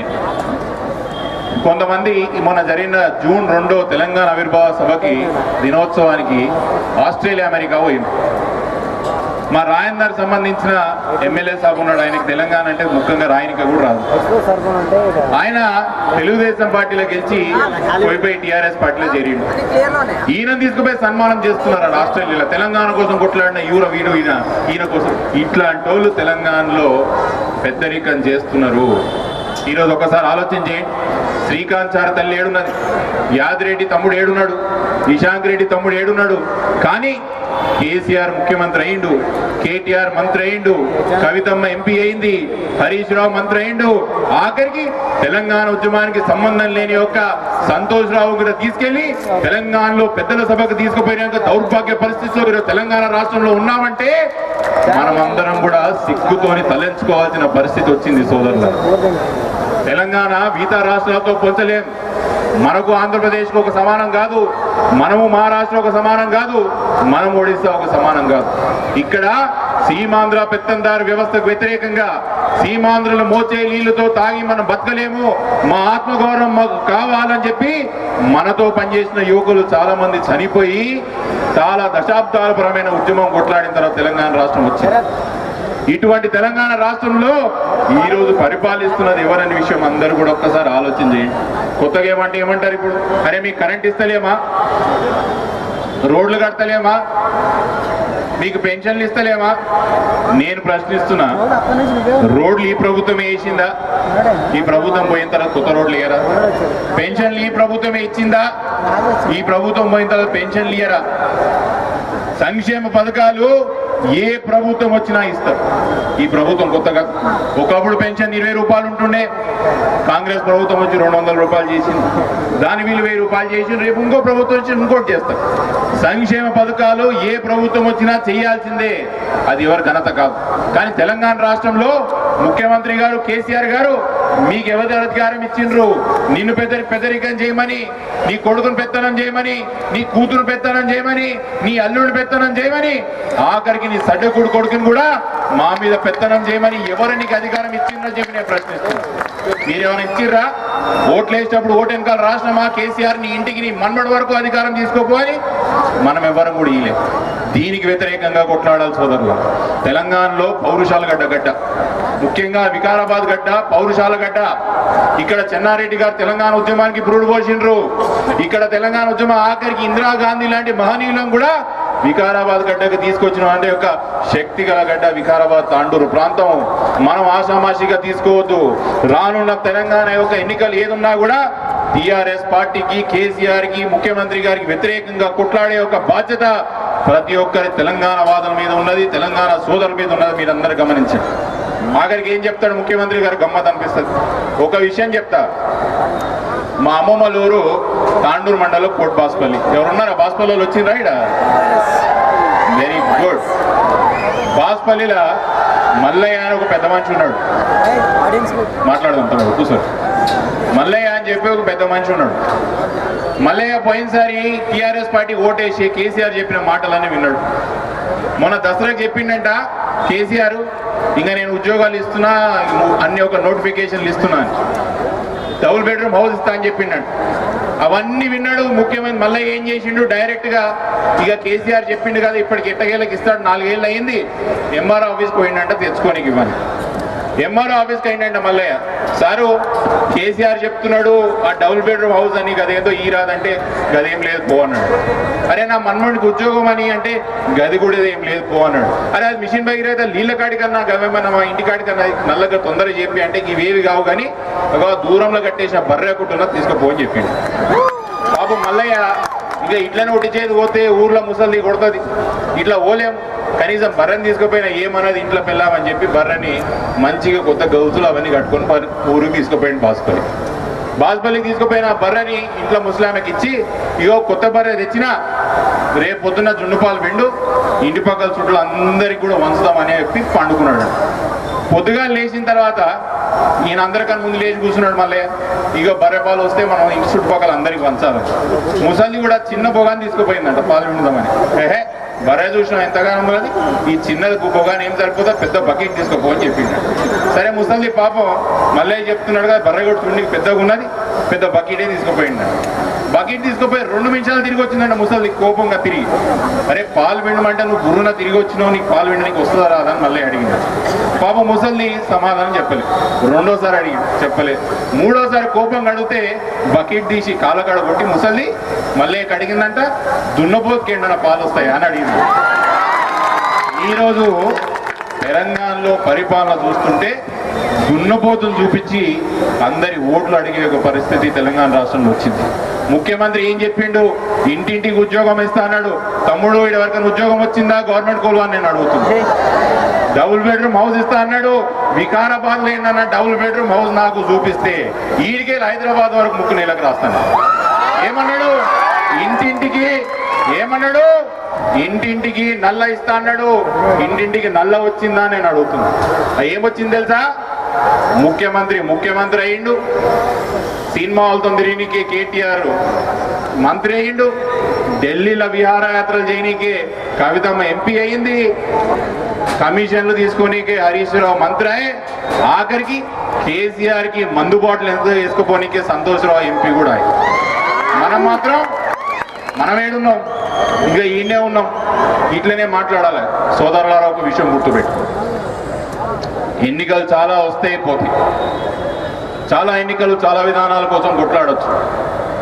రానున్న ఎన్నికల్లో ఒకవేళ టీఆర్ఎస్ పార్టీ గెలిస్తే తెలంగాణ రాష్ట్రంలో బానిస బతుకులకు మనకు ఇంకో వేరే ఉండదు అని చెప్తున్నా. వీళ్ళు ఇంతే. మనం ఏం చేసినా పడి ఉంటారు, మనం ఏం మాట్లాడినా పడి ఉంటారు. మన కుటుంబ పాలన బ్రహ్మాండంగా ఉన్నది. వీళ్ళందరికీ ఇట్లనే ఉండనని కేసీఆర్ గదే ఆలోచనకు వస్తాడు. మీరందరూ కూడా సంకల్పం తీసుకోండి. ఈరోజు అసలు సిసలు మీరందరూ తెలంగాణ వాదులు, తెలంగాణ బిడ్డలైతే తెలంగాణ రాష్ట్రం నుంచి ఈ యొక్క టీఆర్ఎస్ పరిపాలనని మీరందరూ విముక్తి చెందించాలని చెప్పి కోరుకుంటూ ఇంకో విషయం, వికారాబాద్ జిల్లా విషయం మాట్లాడుతున్నాం. ఈ 4 సంవత్సరాలకు సంబంధించిన వికారాబాద్ జిల్లాలో అభివృద్ధి ఏం జరిగింది? తాండూరు సంబంధించిన అభివృద్ధి ఏం జరిగింది? పరిగి సంబంధించిన అభివృద్ధి ఏం జరిగింది? చెప్పుండ్రి. తాండూరులో ఏమన్నా ఈ 4 సంవత్సరాల్లో మీరు అనుకున్నట్టు తాండూరులో ఏమైనా అయిందా? వికారాబాద్లో ఏమైనా అయిందా? పరిగిలో ఏమైనా అయిందా? కానీ తెలంగాణలో అతి పనికిరాని జిల్లాగా వికారాబాద్ జిల్లాను మార్చింది. 60 సంవత్సరాల నుంచి మనం కోరుకున్నాం వికారాబాద్ జిల్లా కావాలి, మనకంటూ ఒక జిల్లా కేంద్రం ఉండాలని కోరుకున్నాం. 60 సంవత్సరాల్లో ఒక ఆకాంక్షను కేసీఆర్ వికారాబాద్ ప్రాంతాన్ని అవమానించిందని చెప్తున్నారు. అతి పేద జిల్లాగా ఏర్పాటు చేసి ఇంకా మీరు బతుకుపోండి ముందుకు నెట్టినటువంటి ఘనత ఈరోజు ముఖ్యమంత్రి గారికి, జిల్లా మంత్రి గారికి ఖచ్చితంగా దక్కుతుందన్న విషయం మనం చేసుకుంటూ, ఇప్పుడే శ్రీశైలం అన్న మీకు చెప్పిండు ఏంటది జోనల్ వ్యవస్థ విషయం గురించి. దాన్ని కూడా మీరు ఆషామాషిగా తీసుకోవద్దు. తెలంగాణ కొట్లాడుకుందే ఉద్యోగాల కోసం, అవునా కాదా? తెలంగాణ కొట్లాడింది ఉద్యోగాల కోసం.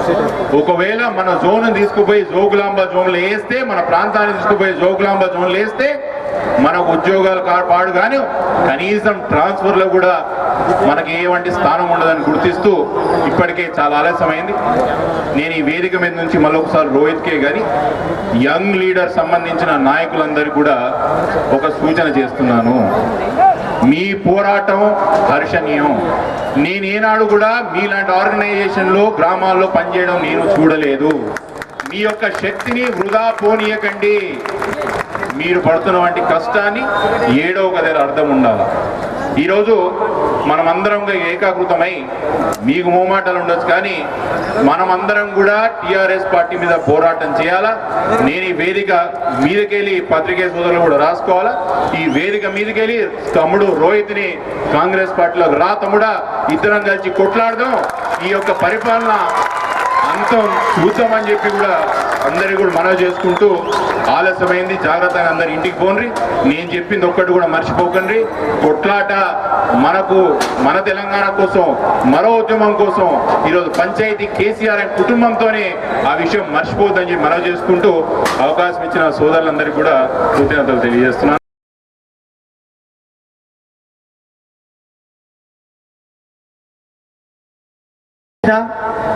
2014 తెలుగుదేశం టికెట్ మీద కంటెస్ట్ చేసిన,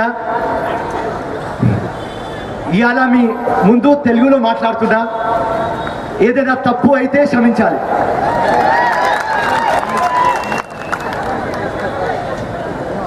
రోహిత్ నా చిన్న తమ్ముడు, ఆయన ఒక లెటర్ రాస్తున్నారు నాకు.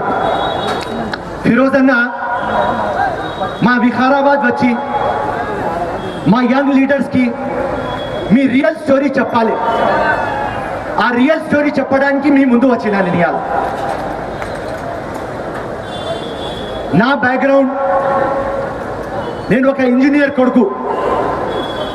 మా నాన్న 5000 రూపీస్ ఉద్యోగం. మేము ముగ్గురు అన్న తమ్ముళ్ళు. నాకు ఏం బ్యాక్గ్రౌండ్ లేదు. పెద్దయినా లేడు, చిన్నైనా లేడు, ఎవరు సపోర్టర్స్ లేరు. బిజినెస్లో వచ్చిన 1997 నుంచి బిజినెస్ మొదలుపెట్టిన ల్యాండ్ బిజినెస్ 10 years దానిలో కష్టపడిన డబ్బులు రాలేదు కానీ ఎప్పుడు లొంగలేదు. ఒకటే నా మీద విశ్వాసం, ఏదైనా చేస్తా చేస్తా చేస్తా అని. 2006లో నా ల్యాండింగ్లు సక్సెస్ అయినాయి. అప్పుడు దాకా కష్టంలో ఉన్న తర్వాత కూడా ప్రజాసేవ చేస్తూనే ఉన్నా, పబ్లిక్ సర్వీస్ నాతో ఎంత అవుతుంది చేస్తూనే ఉన్నా. ఒకరోజు 2006లో ఒక అమ్మ వచ్చింది మా ముందు, ఫిరోజ్ ఖాన్ మా ల్యాండ్ ఎవరో కబ్జా చేస్తున్నారు, ఎవరు ఈ పార్టీ వాళ్ళతో పోయి రిక్వెస్ట్ చేసిన, ఆ విడో ఉన్నది, 4 అమ్మాయిలు ఉన్నారు, ఆ ల్యాండ్ మీద నుంచి వెళ్ళిపో. వాళ్ళు వినలేదు, వాళ్ళకు కొట్టి అక్కడి నుంచి తీసేసిన. వాళ్ళు వచ్చి రాత్రి నాకు 5 bullets కొట్టినారు. ముఖం మీద బుల్లెట్ ఉన్నది, హార్ట్ లో బుల్లెట్ ఉన్నది. డాక్టర్స్ అపోలో పోతే చనిపోతాడు, డైయింగ్ డిక్లరేషన్ ఇచ్చేయాలి అంటే నేను మెజిస్ట్రేట్ ముందు డైయింగ్ డిక్లరేషన్ ఇచ్చిన. డైయింగ్ డిక్లరేషన్ ఇచ్చిన తర్వాత నేను సావలేదు. ఎందుకు సావలేదు అంటే నాకు నా మీద నమ్మకం ఉన్నది, నేను సావను, ప్రజలకు ఏదో చేయాలి. ఆ నమ్మకం నాకు బతికించింది. దాని తర్వాత రాజశేఖర రెడ్డి దగ్గర పోయినా నేను, నాకు టికెట్ కావాలి అని. రాజశేఖర రెడ్డి గారు ఏమన్నారంటే, ఓల్డ్ సిటీలో మాకు ఎంఐఎంతో అలయన్స్ ఉన్నది, మేము మీకు టికెట్ ఇవ్వము, మీరు వేరే పార్టీ చూసుకోండి, అప్పుడు మహాకుటుంబి అవుతుంది. టిఆర్ఎస్ టీడీపీ మొత్తం కలిసి ఎవరికి టికెట్ వస్తుంది మా నాంపల్లిలో తెలియదు. మీలాగా ఫ్రెండ్స్, మీలాగా నా తమ్ముళ్ళు అన్నలు నాకు ఏం చెప్పినారంటే, 2 పార్టీలు వస్తున్నాయి, ప్రజారాజ్యం ఇంకా లోక్ సత్తా. ప్రజారాజ్యం దగ్గర పోయినా చిరంజీవి గారికి చెప్పిన, నాకు నాంపల్లి సీట్ కావాలి. ఆయన ఒకటే మాట అన్నారు, నాంపల్లి ముస్లిం కాన్స్టిట్యుయెన్సీ, చిరంజీవి అంటే ఎవరికి తెలియదు, నువ్వు ఎట్లా గెలుస్తావా? చిరంజీవికి ఒక్కటే మాట అన్నా, ఇల్లు గెలవకపోతే ఊరు గెలవదు అన్నా.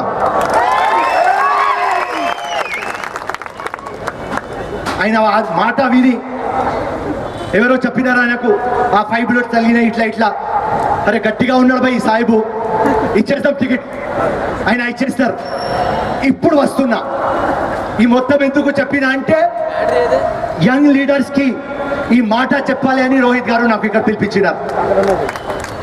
బయట వచ్చి చూసిన ప్రజారాజ్యం పార్టీ లేదు నాంపల్లిలో, హైదరాబాద్లో లేదు, డివిజన్ కమిటీ బూత్ కమిటీ ఏం లేదు, ఒక్క సింగిల్ కార్యకర్త కూడా లేడు నాంపల్లిలో.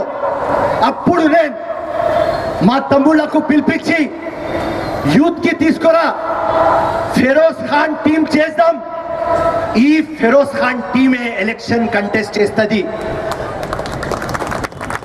అని అన్ని యూత్లకు ఒక జగ పెట్టి, దానిలో మోస్ట్ ఇంపార్టెంట్ నేను మా తమ్ముళ్లకు చెప్పిన, యూత్ లో నాకు మహిళలు కావాలి, పురుషులు కావాలి, మహిళలు కావాలి.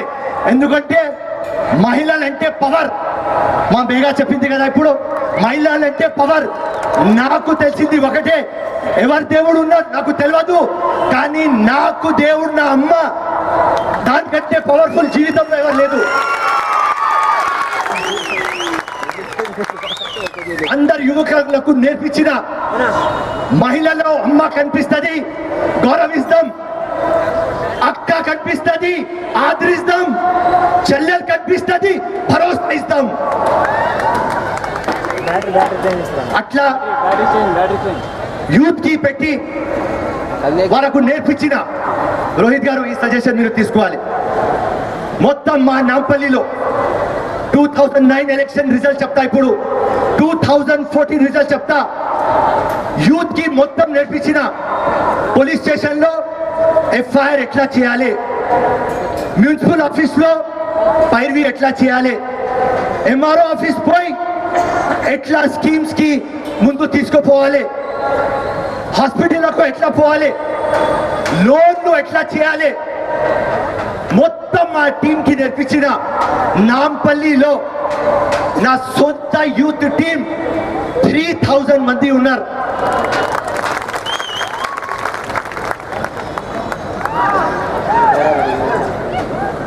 అది యాంటీబయాటిక్ తీసుకున్నా మొత్తం ఎలర్జీ అయింది. నిన్న యాంటీబయాటిక్ తీసుకుంటే చాలా ఆకలి అవుతుంది, రైట్? అదే యూత్ టీంకి నేను చెప్పిన మీకు ఎంత ఎంపవర్మెంట్ ఇస్తా, మీకు ఎంత బలం ఇస్తా, నీకు ఎంత అవగాహన ఇస్తా అంటే నువ్వు బస్తీలో ఉండి, నువ్వు గల్లీలో ఉండి నువ్వు మాట్లాడితే ఆ రక్షక్ రావాలి, నేను వస్తే మిలిటరీ రావాలి. అట్లా స్మృతించిన ఇదే ఈ వర్డే రాసినారు మా రోహిత్ రెడ్డి అన్నా. నువ్వు క్యాడర్కి ఇచ్చింది ఇన్స్పిరేషన్ అంటే స్మృతి, మోటివేషన్ అంటే చైతన్యం, మా క్యాడర్కి వచ్చి చెప్పుమని. ఎంఐఎం పార్టీ మా ముందు ఉన్నది, వాళ్ళు ఉట్టి రిలీజన్ ఇస్లాం ఇస్లాం అని మాట్లాడతారు. వాళ్ళ దగ్గర వందల కోట్లు ఉన్నాయి. నాంపల్లిలో ఇప్పుడు దాకా వాళ్ళ మీద ఎవరైనా కంటెస్ట్ చేస్తే 10,000 ఓట్లు రాలేదు. నేను మీ టీం ఎట్లా ఉన్నారు యంగ్స్టర్స్, ఆ టీం కి తీసుకొని 35,000 ఓట్లు తెచ్చి 5,000 ఓట్లతో ఓడిపోయినా. అప్పుడు అర్థమైంది ఎంఐఎం కి ఈ యూత్ పవర్ ఏం, ఈ మహిళా పవర్ ఏం. మళ్ళీ నేను ప్రజారాజ్యం కాంగ్రెస్ లో వచ్చేసింది విలీనం. మళ్ళీ నాకు టికెట్ ఇవ్వలేదు.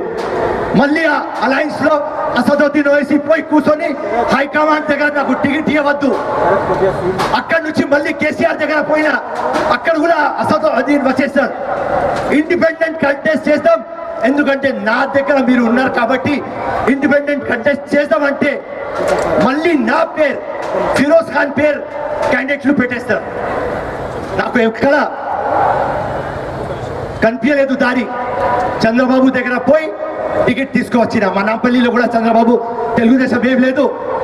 మళ్ళీ మీలాగానే మళ్ళీ టీం, అది 2007లో నా టీం, ఇప్పుడు దాకా 11 years నుంచి అదే టీం మళ్ళీ ఎలక్షన్ కంటెస్ట్ చేస్తాం ఎంఐఎం పైద. వాళ్ళకు 60,000 వచ్చినాయి, నాకు 50,000 ఓట్లు వచ్చినాయి.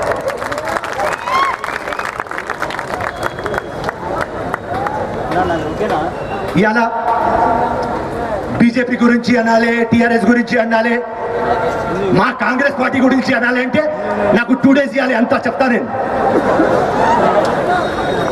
కానీ ఇంపార్టెంట్ ఇలా ఏమంటే మన subject young leaders.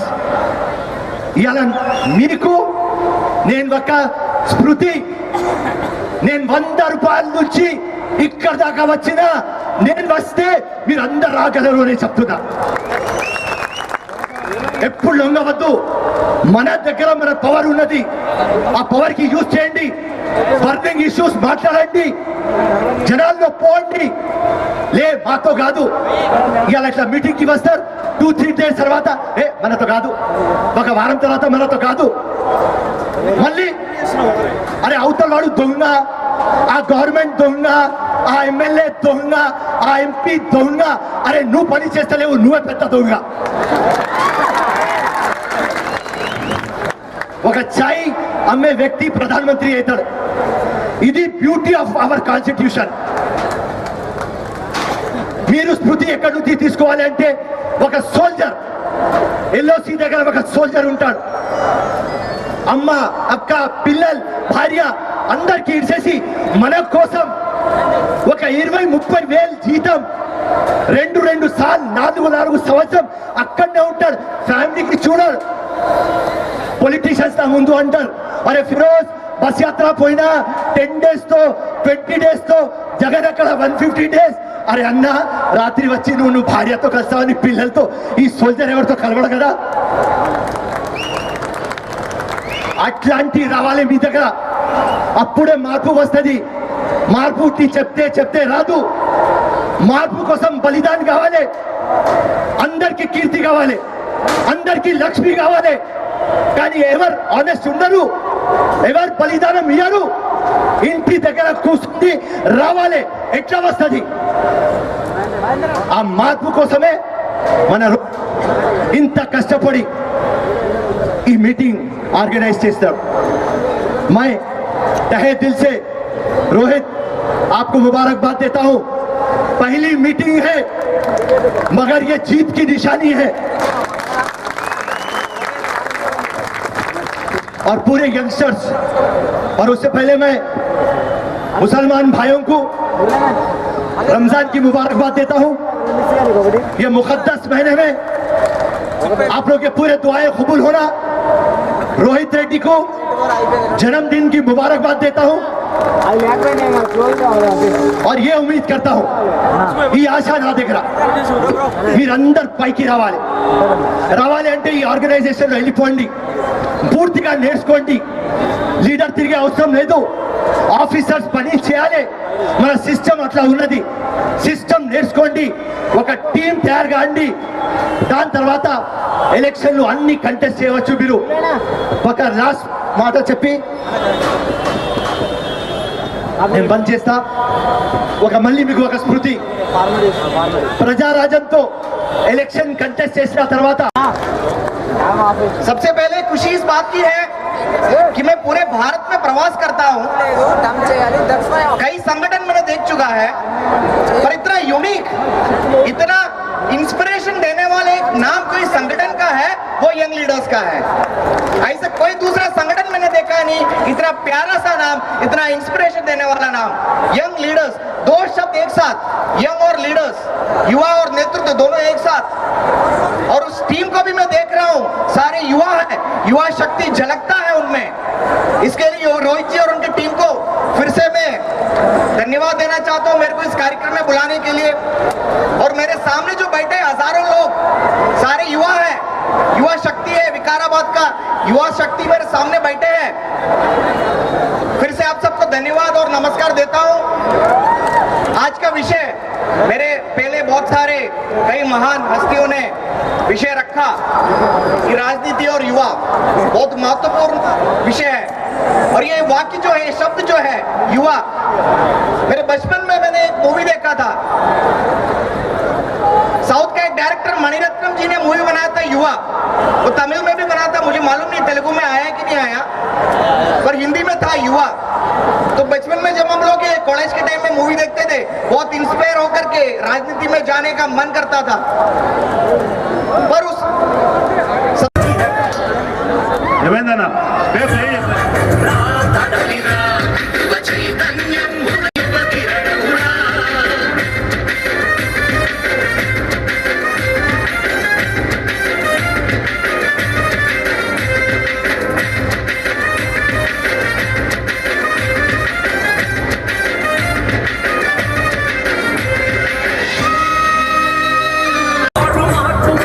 Thank you so next Rohit Reddy గారిని ఆపగలుగుతారా ఏంది ఆపగలుగుతారా ఆపలేరు దానికి నిదర్శనం ఇక్కడ ఉన్న యువత ఆ సూర్యకిరణాలే ఇక్కడ ఉన్న ప్రతి ఒక్క యువత ఆ యువత ఆకాంక్షను నిరూపిస్తున్న సభ ఈ రోజు యువ ప్రపంచం వికారాబాద్ నలుమూలల నుంచి వేలాదిగా తరలి వచ్చిన యంగ్ లీడర్స్ అందరికీ పేరు పేరున శిరస్సు వంచి నమస్కరిస్తా ఉన్నాను ఈరోజు మనం యంగ్ లీడర్స్ సంస్థ పెట్టింది యువతలో చైతన్యం తీసుకురావడానికి యువత మొత్తాన్ని ఒక తాటిపైకి తీసుకురావడానికి ఎందుకంటే భారతదేశంలో 65% యువత ఉంది ఈరోజు ఏ కంపెనీ చూసినా ఏ సంస్థ చూసినా ఏ ఆర్గనైజేషన్ చూసినా అది నడుపుతుంది మన యువత అంతేందుకు మన చరిత్ర చూసినట్టయితే మన స్వతంత్ర పోరాటం నుంచి ఈ రోజు మనము తెలంగాణ 60 ఏళ్ళ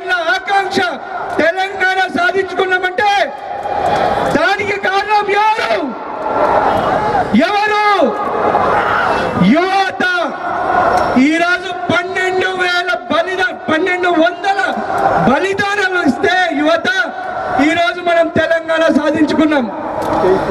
మరి అటువంటి యువత ఈ శక్తి ఆ యువతకు మాత్రమే ఉంది. ఈ రోజు కాలంలో మనం చూసినట్టయితే కొంతమంది అనుకుంటుంటారు యువతతో ఏమవుతుంది, వాళ్ళకి ఏం తెలుసు, వాళ్ళకి ఏం నాలెడ్జ్ ఉంది, ఎక్స్పీరియన్స్ ఉందని చెప్పి. నేను ఈరోజు చెప్తున్నా, మీడియాతో పాటు ఈక్వల్ గా సోషల్ మీడియా సంచలనం సృష్టించిన ఫేస్బుక్ కనుక్కున్న వ్యక్తి మార్క్ జకర్బర్గ్. కనుక్కున్నప్పుడు ఒక యువకుడే, కేవలం 20 ఏళ్ల వయసు అతనిది. ఈరోజు ప్రపంచంలోనే మొదటి 5 ధనికులలో ఒకడైనాడు.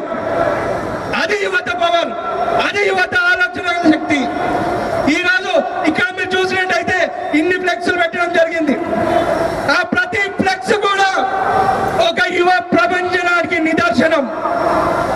ఈరోజు మలాలా తాలిబాన్లకు ధీటుగా పోరాడి యువతను, బాలికలను చదువుకోవాలని చెప్పి ఈరోజు ఆమె కొట్లాడినప్పుడు ప్రపంచం మొత్తం ఆమె దిక్కు చూసింది. ఈరోజు 17 ఏళ్ల వయసులోనే ఆమెకు నోబెల్ బహుమతి దొరికింది. మరి అటువంటి ఘనత యువతది. యువ శక్తి దాచుకుంటే ఏదన్నా సాధిస్తామంటే ఇవి ఉదాహరణలు. ఇంకో ఎన్నో ఉదాహరణలు ఉన్నాయి, కానీ చెప్పుకుంటూ పోతే సమయం అయిపోతుంది. మళ్ళా పోలీసులు పొద్దున కొత్త కేసు పెడతారు. మాకు 7 గంటల దాకానే సమయం ఇచ్చింది. కానీ మిత్రులు, ఇంతమంది మనం పిలిచిన వెంబటే ఢిల్లీ నుంచి ఎక్కడెక్కడి నుంచో కదిలొచ్చారు. మళ్ళీ వాళ్ళందరికీ మనం మాట్లాడే అవకాశం కూడా ఇంకా ఇవ్వలేదు. అయినప్పటికీ వాళ్ళు సంతోషంగా ఉన్నారు. ఎందుకంటే వాళ్ళు కూడా యువతనే. ఇక్కడున్న యువతని, ఇక్కడున్న యువశక్తిని, ఇక్కడున్న అంతమందిని వేలాదిగా వచ్చిన వాళ్ళని చూసి వాళ్ళు కూడా సంతోషంగా ఉన్నారు. వాళ్ళందరూ ఒకటే అంటారు, ఇటువంటి యంగ్ లీడర్స్ మా దగ్గర కూడా లేదు, మా దగ్గర కూడా పెట్టాలి, మీరు మా దగ్గర రావాలని ఈరోజు గర్వంగా చెప్తున్నా. తాండూరులో మన వికారాబాద్ జిల్లాలో ప్రారంభించిన ఈ యంగ్ లీడర్స్ సంస్థ దేశవ్యాప్తంగా ప్రసిద్ధిగా చెందుతా ఉంది. ఈ రోజు ఈ సభతోని ప్రపంచంలోనే ఒక మాట దీని గురించి మాట్లాడుతుందని చెప్పి మీడియా మిత్రుల ద్వారా ఈ రోజు నాకు 100 మంది నేను స్టేజ్ మీద కూర్చున్నప్పుడు చెప్తా ఉన్నాను. మీడియాలు మంచిగా సపోర్ట్ చేస్తున్నారు, లైవ్ టెలికాస్ట్ ఇస్తున్నారని చెప్పి దానికి ధన్యవాదాలు తెలియజేస్తా ఉన్నాను. ఇక్కడ ఉన్న యువత ఆవేదనను మనం ప్రపంచానికి తెలియజేయాలి. ఈరోజు చిన్న కథ ఉంది, యువత దాచుకుంటే ఏం చేస్తుంది అనేది. అస్సాం రాష్ట్రంలో బ్రహ్మపుత్ర నది తీరాన ఒక చిన్న ఊరుంది. ఆ ఊరికి అనుకొని ఒక అడవి ఉంది. మరి బ్రహ్మపుత్ర నది ఉప్పొంగినప్పుడల్లా ఆ అడవిలో ఉన్న ఒక్కొక్క చెట్టు పోతా వచ్చింది. చెట్లు మొత్తం పోయి అడవి పోయినాక ఊరి మీద పట్టే నీళ్ళు, ఊర్లో కూడా ప్రాబ్లం వస్తా ఉంది. చిన్న ఉన్నప్పుడు అప్పుడు ఒక పిల్లడు ఉన్నాడు అక్కడ, జాదవ్ అతని పేరు. ఆ జాదవ్ చిన్న ఉన్నప్పుడు పక్షులను, ఎన్నో పిట్టలను, పిచ్చుకలను చూసేటోడంట. అయితే ఒక ముసలాయన దగ్గర పోయి అన్నాడు, తాత నేను చిన్నప్పటి నుంచి ఇన్ని పిచ్చుకలను చూసినా, మరి ఇప్పుడు నాకు 17 ఏళ్ళ వయసు వచ్చింది, ఒక్క పిచ్చుక కనిపిస్తలేదు, మరి దీనికి కారణం ఏంది అన్నాడంట. అంటే బిడ్డ, అడవి ఏడుంది, చెట్లు ఏడున్నాయి, చెట్లు లేని పిచ్చుకలు ఏడికెళ్ళి వస్తాయి, పక్షులు ఏడికెళ్ళి వస్తాయి. అంటే ఆయనకు నిద్ర పట్టలేదంట రాత్రంతా. పొద్దుగానే లేచిపోయి అన్నాడంట, తాత మనం ఎందుకు పోయి చెట్లు పెట్టద్దు, మనం పోయి చెట్లు పెడదాం అనేసి అన్నాడంట. ఆయన పెద్ద మనిషి అన్నాడంట, ముసలాయన, అరే నీకు ఎందుకురా, నువ్వు పోయి నీ పని చూసుకో, నువ్వు చదువుకో, నువ్వు పాస్గా ఉద్యోగం చేసుకో, నీకెందుకు అన్నాడంట. అయినా కానీ నిద్రపోలే, రాత్రి అంతా నిద్ర రాలే. అరే ఇప్పుడు నేను పట్టించుకోకపోతే ఊరు మొత్తం మిగుతుందని చెప్పి పొద్దున్నే లేచి ఎవరు చెప్పకుండా చెట్లు నాటడం షురూ చేసిండు. షురూ చేసి ఈరోజు 1300 ఎకరాలకు చెట్లు నాటి ఈరోజు ఫారెస్ట్ మ్యాన్ ఆఫ్ ఇండియాగా భారతదేశ దేశం ఆయనని బిరుదిచ్చింది. మరి యువకుని ఆలోచనలు ఆ విధంగా ఉంటాయి. పెద్దల ఆలోచనలతో పోలిస్తే యువత ఆ విధంగా ఆలోచిస్తుంది. అందుకే నేను చెప్తా ఉన్నా, ఈరోజు యంగ్ లీడర్స్ స్థాపించడం కానీ యువతను మొత్తం ఒక తాటిపై తెస్తుంది, కానీ యువతను మోటివేట్ చేసి యువతకు సోషల్ రెస్పాన్సిబిలిటీ గురించి చెప్తుంది. కానీ ఒకటే కారణం దానికి, ఇంకేంటి మనకు స్వతంత్రం వచ్చి మన గ్రామాల అభివృద్ధి ఏంది, మన కుటుంబాలు ఏ స్థాయిలో ఉన్నాయి, మన దేశం ఎక్కడుంది, మన దేశం పరిస్థితి ఏంది ఆలోచించినప్పుడు తెలుస్తుంది. మిగతా దేశాలలో అట్లా లేదు. మిగతా దేశాలలో యువత రాజకీయాలను కూడా ఒక ప్రొఫెషన్ గా తీసుకుంటారు.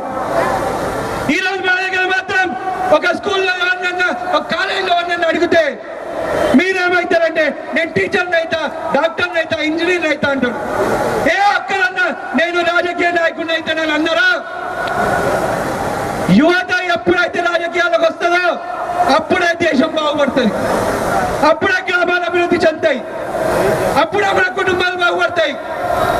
అందుకనే మిత్రులారా, మిమ్మకు ఒకటే చెప్తా ఉన్నా, మీరు మీ కుటుంబం పట్ల బాధ్యత, మీ గ్రామం పట్ల బాధ్యత, మీ రాష్ట్రం పట్ల బాధ్యత, దేశం పట్ల బాధ్యత మనం ఎప్పుడైతే తీసుకుంటామో అప్పుడు అన్ని విధాలుగా కూడా, అన్ని రంగాల్లో కూడా దేశం అభివృద్ధి చెందుతుంది. అందుకనే నేను ఇక్కడ ఈరోజు యంగ్ లీడర్స్ స్థాపించి మనం ఏదైతే కార్యక్రమాలు చేస్తా ఉన్నామో, యువతలో పెరుగుతున్న ఆదరణ చూసి, యువతలో పెరుగుతున్న ప్రేమాభిమానం చూసి ఓర్వలేకపోతున్నారు కొంతమంది. ఓర్వలేక ఈ రోజు మనకి ఇంత ఆటంకాలు క్రియేట్ చేస్తా ఉన్నారు. ఈ సభకు పర్మిషన్ ఇచ్చి మొన్న రాత్రి దాన్ని నిరాకరించడం జరిగింది. మీకు ఈ విషయం తెలుసా? మీకు ఈ విషయం? కానీ న్యాయం గెలిచింది. మనం హైకోర్టు పోయినాం, పర్మిషన్ తెచ్చుకున్నాం. దీనికి బాధ్యత నేను ఏ పోలీసు వాళ్ళని అంటలేను, అధికారులను అంటలేను. నేను సూటిగా అంటుంది, వాళ్ళను చేస్తున్న, వాళ్ళను ప్రలోభ పెడుతున్న, వాళ్ళ మీద ప్రెషర్కి గురి చేస్తున్న రాజకీయ నాయకులను. ఈరోజు చూడండి, ఇంతమంది యువత వికారాబాద్ జిల్లా నుంచి తరలి వచ్చింది. భయం, గుబులు, టెన్షన్, ఆ స్థితిలో ఈరోజు రాజకీయ నాయకులు ఉన్నారు. మిత్రులారా, నేను ఏ రాజకీయ పార్టీలు అనట్లేదు, ఈడ అన్ని రాజకీయ పార్టీలు ఉన్నాయి. మనం కేవలం మన యువత ఒక ఆవేదన తెలియజేస్తా ఉన్నాం. ఈరోజు మనం ఎప్పుడైతే ఒక తాటి మీదకి వస్తామో, మనం ఎప్పుడైతే మన రెస్పాన్సిబిలిటీ అని ఫీల్ అవుతామో అప్పుడు దేశం మారుతుంది అని చెప్పి నేను మళ్ళీ ఒకసారి చెప్తా ఉన్నా. రేపు మనకు లోకల్ బాడీ ఎలక్షన్స్ వస్తా ఉన్నాయి. మరి ఇంతకుముందు ఎంతమంది నిలబడతారని అడిగినప్పుడు ప్రతి ఒక్కరు కూడా చేతులు లేపారు. చాలా సంతోషం అనిపించింది. యంగ్ లీడర్స్ పెట్టినందుకు ఒక సంతృప్తి దక్కింది. ఈరోజు ప్రతి ఒక్కరికి నేను చెప్తా ఉన్నా, మీరు దేనికి భయపడాల్సిన అవసరం లేదు. నిలబడాలనే సంకల్పం ఉన్నప్పుడు మనం ఫెరోజ్ పైనే ఒక ఎగ్జాంపుల్ గా తీసుకోవచ్చు. మనము అక్కడ ఇంతకుముందు మాట్లాడింది మన సిస్టర్, మన సోదరి, ఆమెను ఒక ఎగ్జాంపుల్ గా తీసుకోవచ్చు. ఇన్ని ఖండాలు దాటి ఇక్కడికి వచ్చి మీకు ఇంత మంచి సంభాషణ ఇచ్చింది. మీరు ఈ లోకల్ బాడీ ఎలక్షన్లలో సర్పంచ్లుగా, ఎంపీటీసీలుగా, జెడ్పీటీసీలుగా ముందుకు వస్తారని చెప్పి నేను ఆశిస్తున్నా. మరి ఇంతసేపు మనం ఉన్నాం. అసలు యంగ్ లీడర్స్ ఏం చేస్తుందని, యంగ్ లీడర్స్ చేస్తున్న కార్యక్రమం ప్రతి ఒక్కరికి తెలుసు. చిన్న పిల్లోడి నుంచి పెద్ద మనిషి వరకు మన వికారాబాద్ జిల్లాలో ఎవరిని అడిగినా కూడా చెప్తారు, మనం చేస్తున్న అరాచకమా, మనము మతతత్వం నేర్పుతున్నామా? నేను అడుగుతున్నా మిమ్మల్ని, ఈరోజు మన రిజిస్ట్రేషన్ క్యాన్సిల్ చేసిండు. ఇంతకుముందు జయప్రకాష్ నారాయణ గారు పెద్ద మనిషి నాతో అంటుండు, అసలు వాళ్ళకి హక్కే లేదు, అసలు మీ మీటింగ్ రద్దు చేసే వాళ్ళకు అధికారమే లేదు. అంటే యువతను ఏ తప్పుదోవ పట్టిస్తున్నామో నేను ఈరోజు చూటిగా ప్రశ్నిస్తున్నా. ఇంతమందికి బ్లడ్ ఐడెంటిఫికేషన్ క్యాంపులు ఏ ప్రభుత్వం చేసిందని కూడా నేను ప్రశ్నిస్తా ఉన్నాను. ఈ రోజు గొప్పగా చెప్తా ఉన్నా, యంగ్ లీడర్స్ తరఫున మనము ఉన్న 535 గ్రామాలలో 1,00,000 మందికి పైగా మనం ఈరోజు బ్లడ్ గ్రూప్ ఐడెంటిఫై చేసినాం. మనం ఈరోజు స్పోర్ట్స్ పేరుతో జిల్లాలో దాదాపుగా 20,000 మంది యంగ్ లీడర్స్ బ్యానర్ మీద వచ్చి ఈరోజు క్రికెట్ పోటీలు ఆడిరు. క్రికెట్ కావచ్చు, వాలీబాల్ కావచ్చు, కబడ్డీ కావచ్చు, ఇన్ని రకాలుగా పెద్దలకు మాజీ ప్రజాప్రతినిధులకు మనం వాళ్ళ హక్కుల కోసం అడుగుతా ఉన్నాం. అది అరాచకమా? నేను ఈరోజు చెప్తా ఉన్నా, యంగ్ లీడర్స్ తరఫున ప్రతి ఒక్క ప్రజాప్రతినిధికి వాళ్ళ హక్కుల కోసం మేము కొట్లాడతాం. Young leaders కొట్లాడుతుంది. వాళ్ళు వాళ్ళ ప్రాణాలన్నీ దారపోసి వాళ్ళ గ్రామం కోసం వాళ్ళు కష్టపడ్డారు. ప్రజాసేవలో వాళ్ళ జీవితాలు పూర్తి చేసుకున్నారు. మరి వాళ్ళ పరిస్థితి ఇప్పుడు ఏంటి? బిచ్చగాళ్ళుగా, డ్రైవర్లుగా, వాచ్మెన్లుగా ఈరోజు వాళ్ళు ఉన్నారు. మరి దాని పరిస్థితి ఏంటి? వాళ్ళందరికీ కూడా ఒక మాజీ అనే ట్యాగ్ అడిగింది. మాజీ అని అడిగినందుకు వాళ్ళు ఉన్నదమ్ముకొని అప్పులు తెచ్చి అందరికి ప్రజాసేవ. ఇంతకుముందు ఫిరోజ్ ఖాన్ గారు చెప్పారు, తన సొంత రివాల్వర్ని అమ్మి 4 లక్షల రూపాయలు తెచ్చినామని చెప్పి. మన ఎంత గొప్ప విషయం, మనం ఆలోచించాలి. అందుకనే మాజీ ప్రజాప్రతినిధుల కోసం మనం కొట్లాడుతూ ఉన్నాం, వృద్ధుల కోసం కొట్లాడుతూ ఉన్నాం. ఈరోజు ఇన్ని కార్యక్రమాలు చేస్తూ ఉంటే ఒక ఈరోజు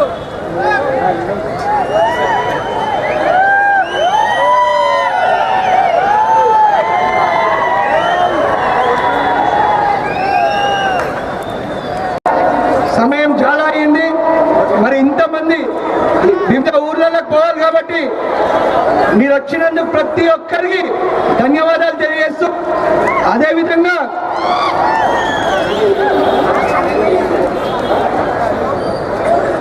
నేను ప్రతి ఒక్కరికి విజ్ఞప్తి చేస్తా ఉన్నా, కేవలం 15 నిమిషాల్లో కార్యక్రమం ముగించుకుందాం. ఇక్కడికి వచ్చిన ప్రతి ఒక్కరికి పేరు పేరున మళ్ళొక్కసారి శిరస్సు వంచి నమస్కరిస్తూ, అదేవిధంగా ధన్యవాదాలు తెలియజేస్తూ, మీరు దేనికి భయపడాల్సిన అవసరం లేదు. మనం అన్యాయం చేయట్లేదు, అరాచకం చేయట్లేదు, మనం లా అండ్ ఆర్డర్ కి ఇష్యూ క్రియేట్ చేయట్లేదు. మనం కేవలం యువత ప్రజాసేవ చేస్తా ఉన్నాం కాబట్టి ఎవరు అవసరం లేదు. జేపీ గారు చెప్పినట్టు, ఇక్కడున్న వక్తలందరూ చెప్పినట్టు. సో అందుకనే యంగ్ లీడర్స్ సంస్థ కొనసాగుతుంది. యంగ్ లీడర్స్ సంస్థ కొనసాగిద్దామా? మిమ్మల్ని అడుగుతున్నా, కొనసాగిద్దామా?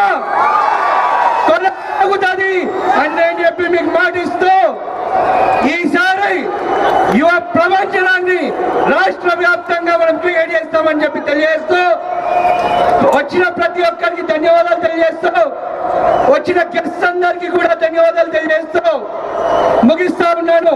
ఇంకా భక్తులు ఉన్నారు, దయచేసి కేవలం 15 నిమిషాలు సమయము ఎవ్వరు కూడా లేవకుండా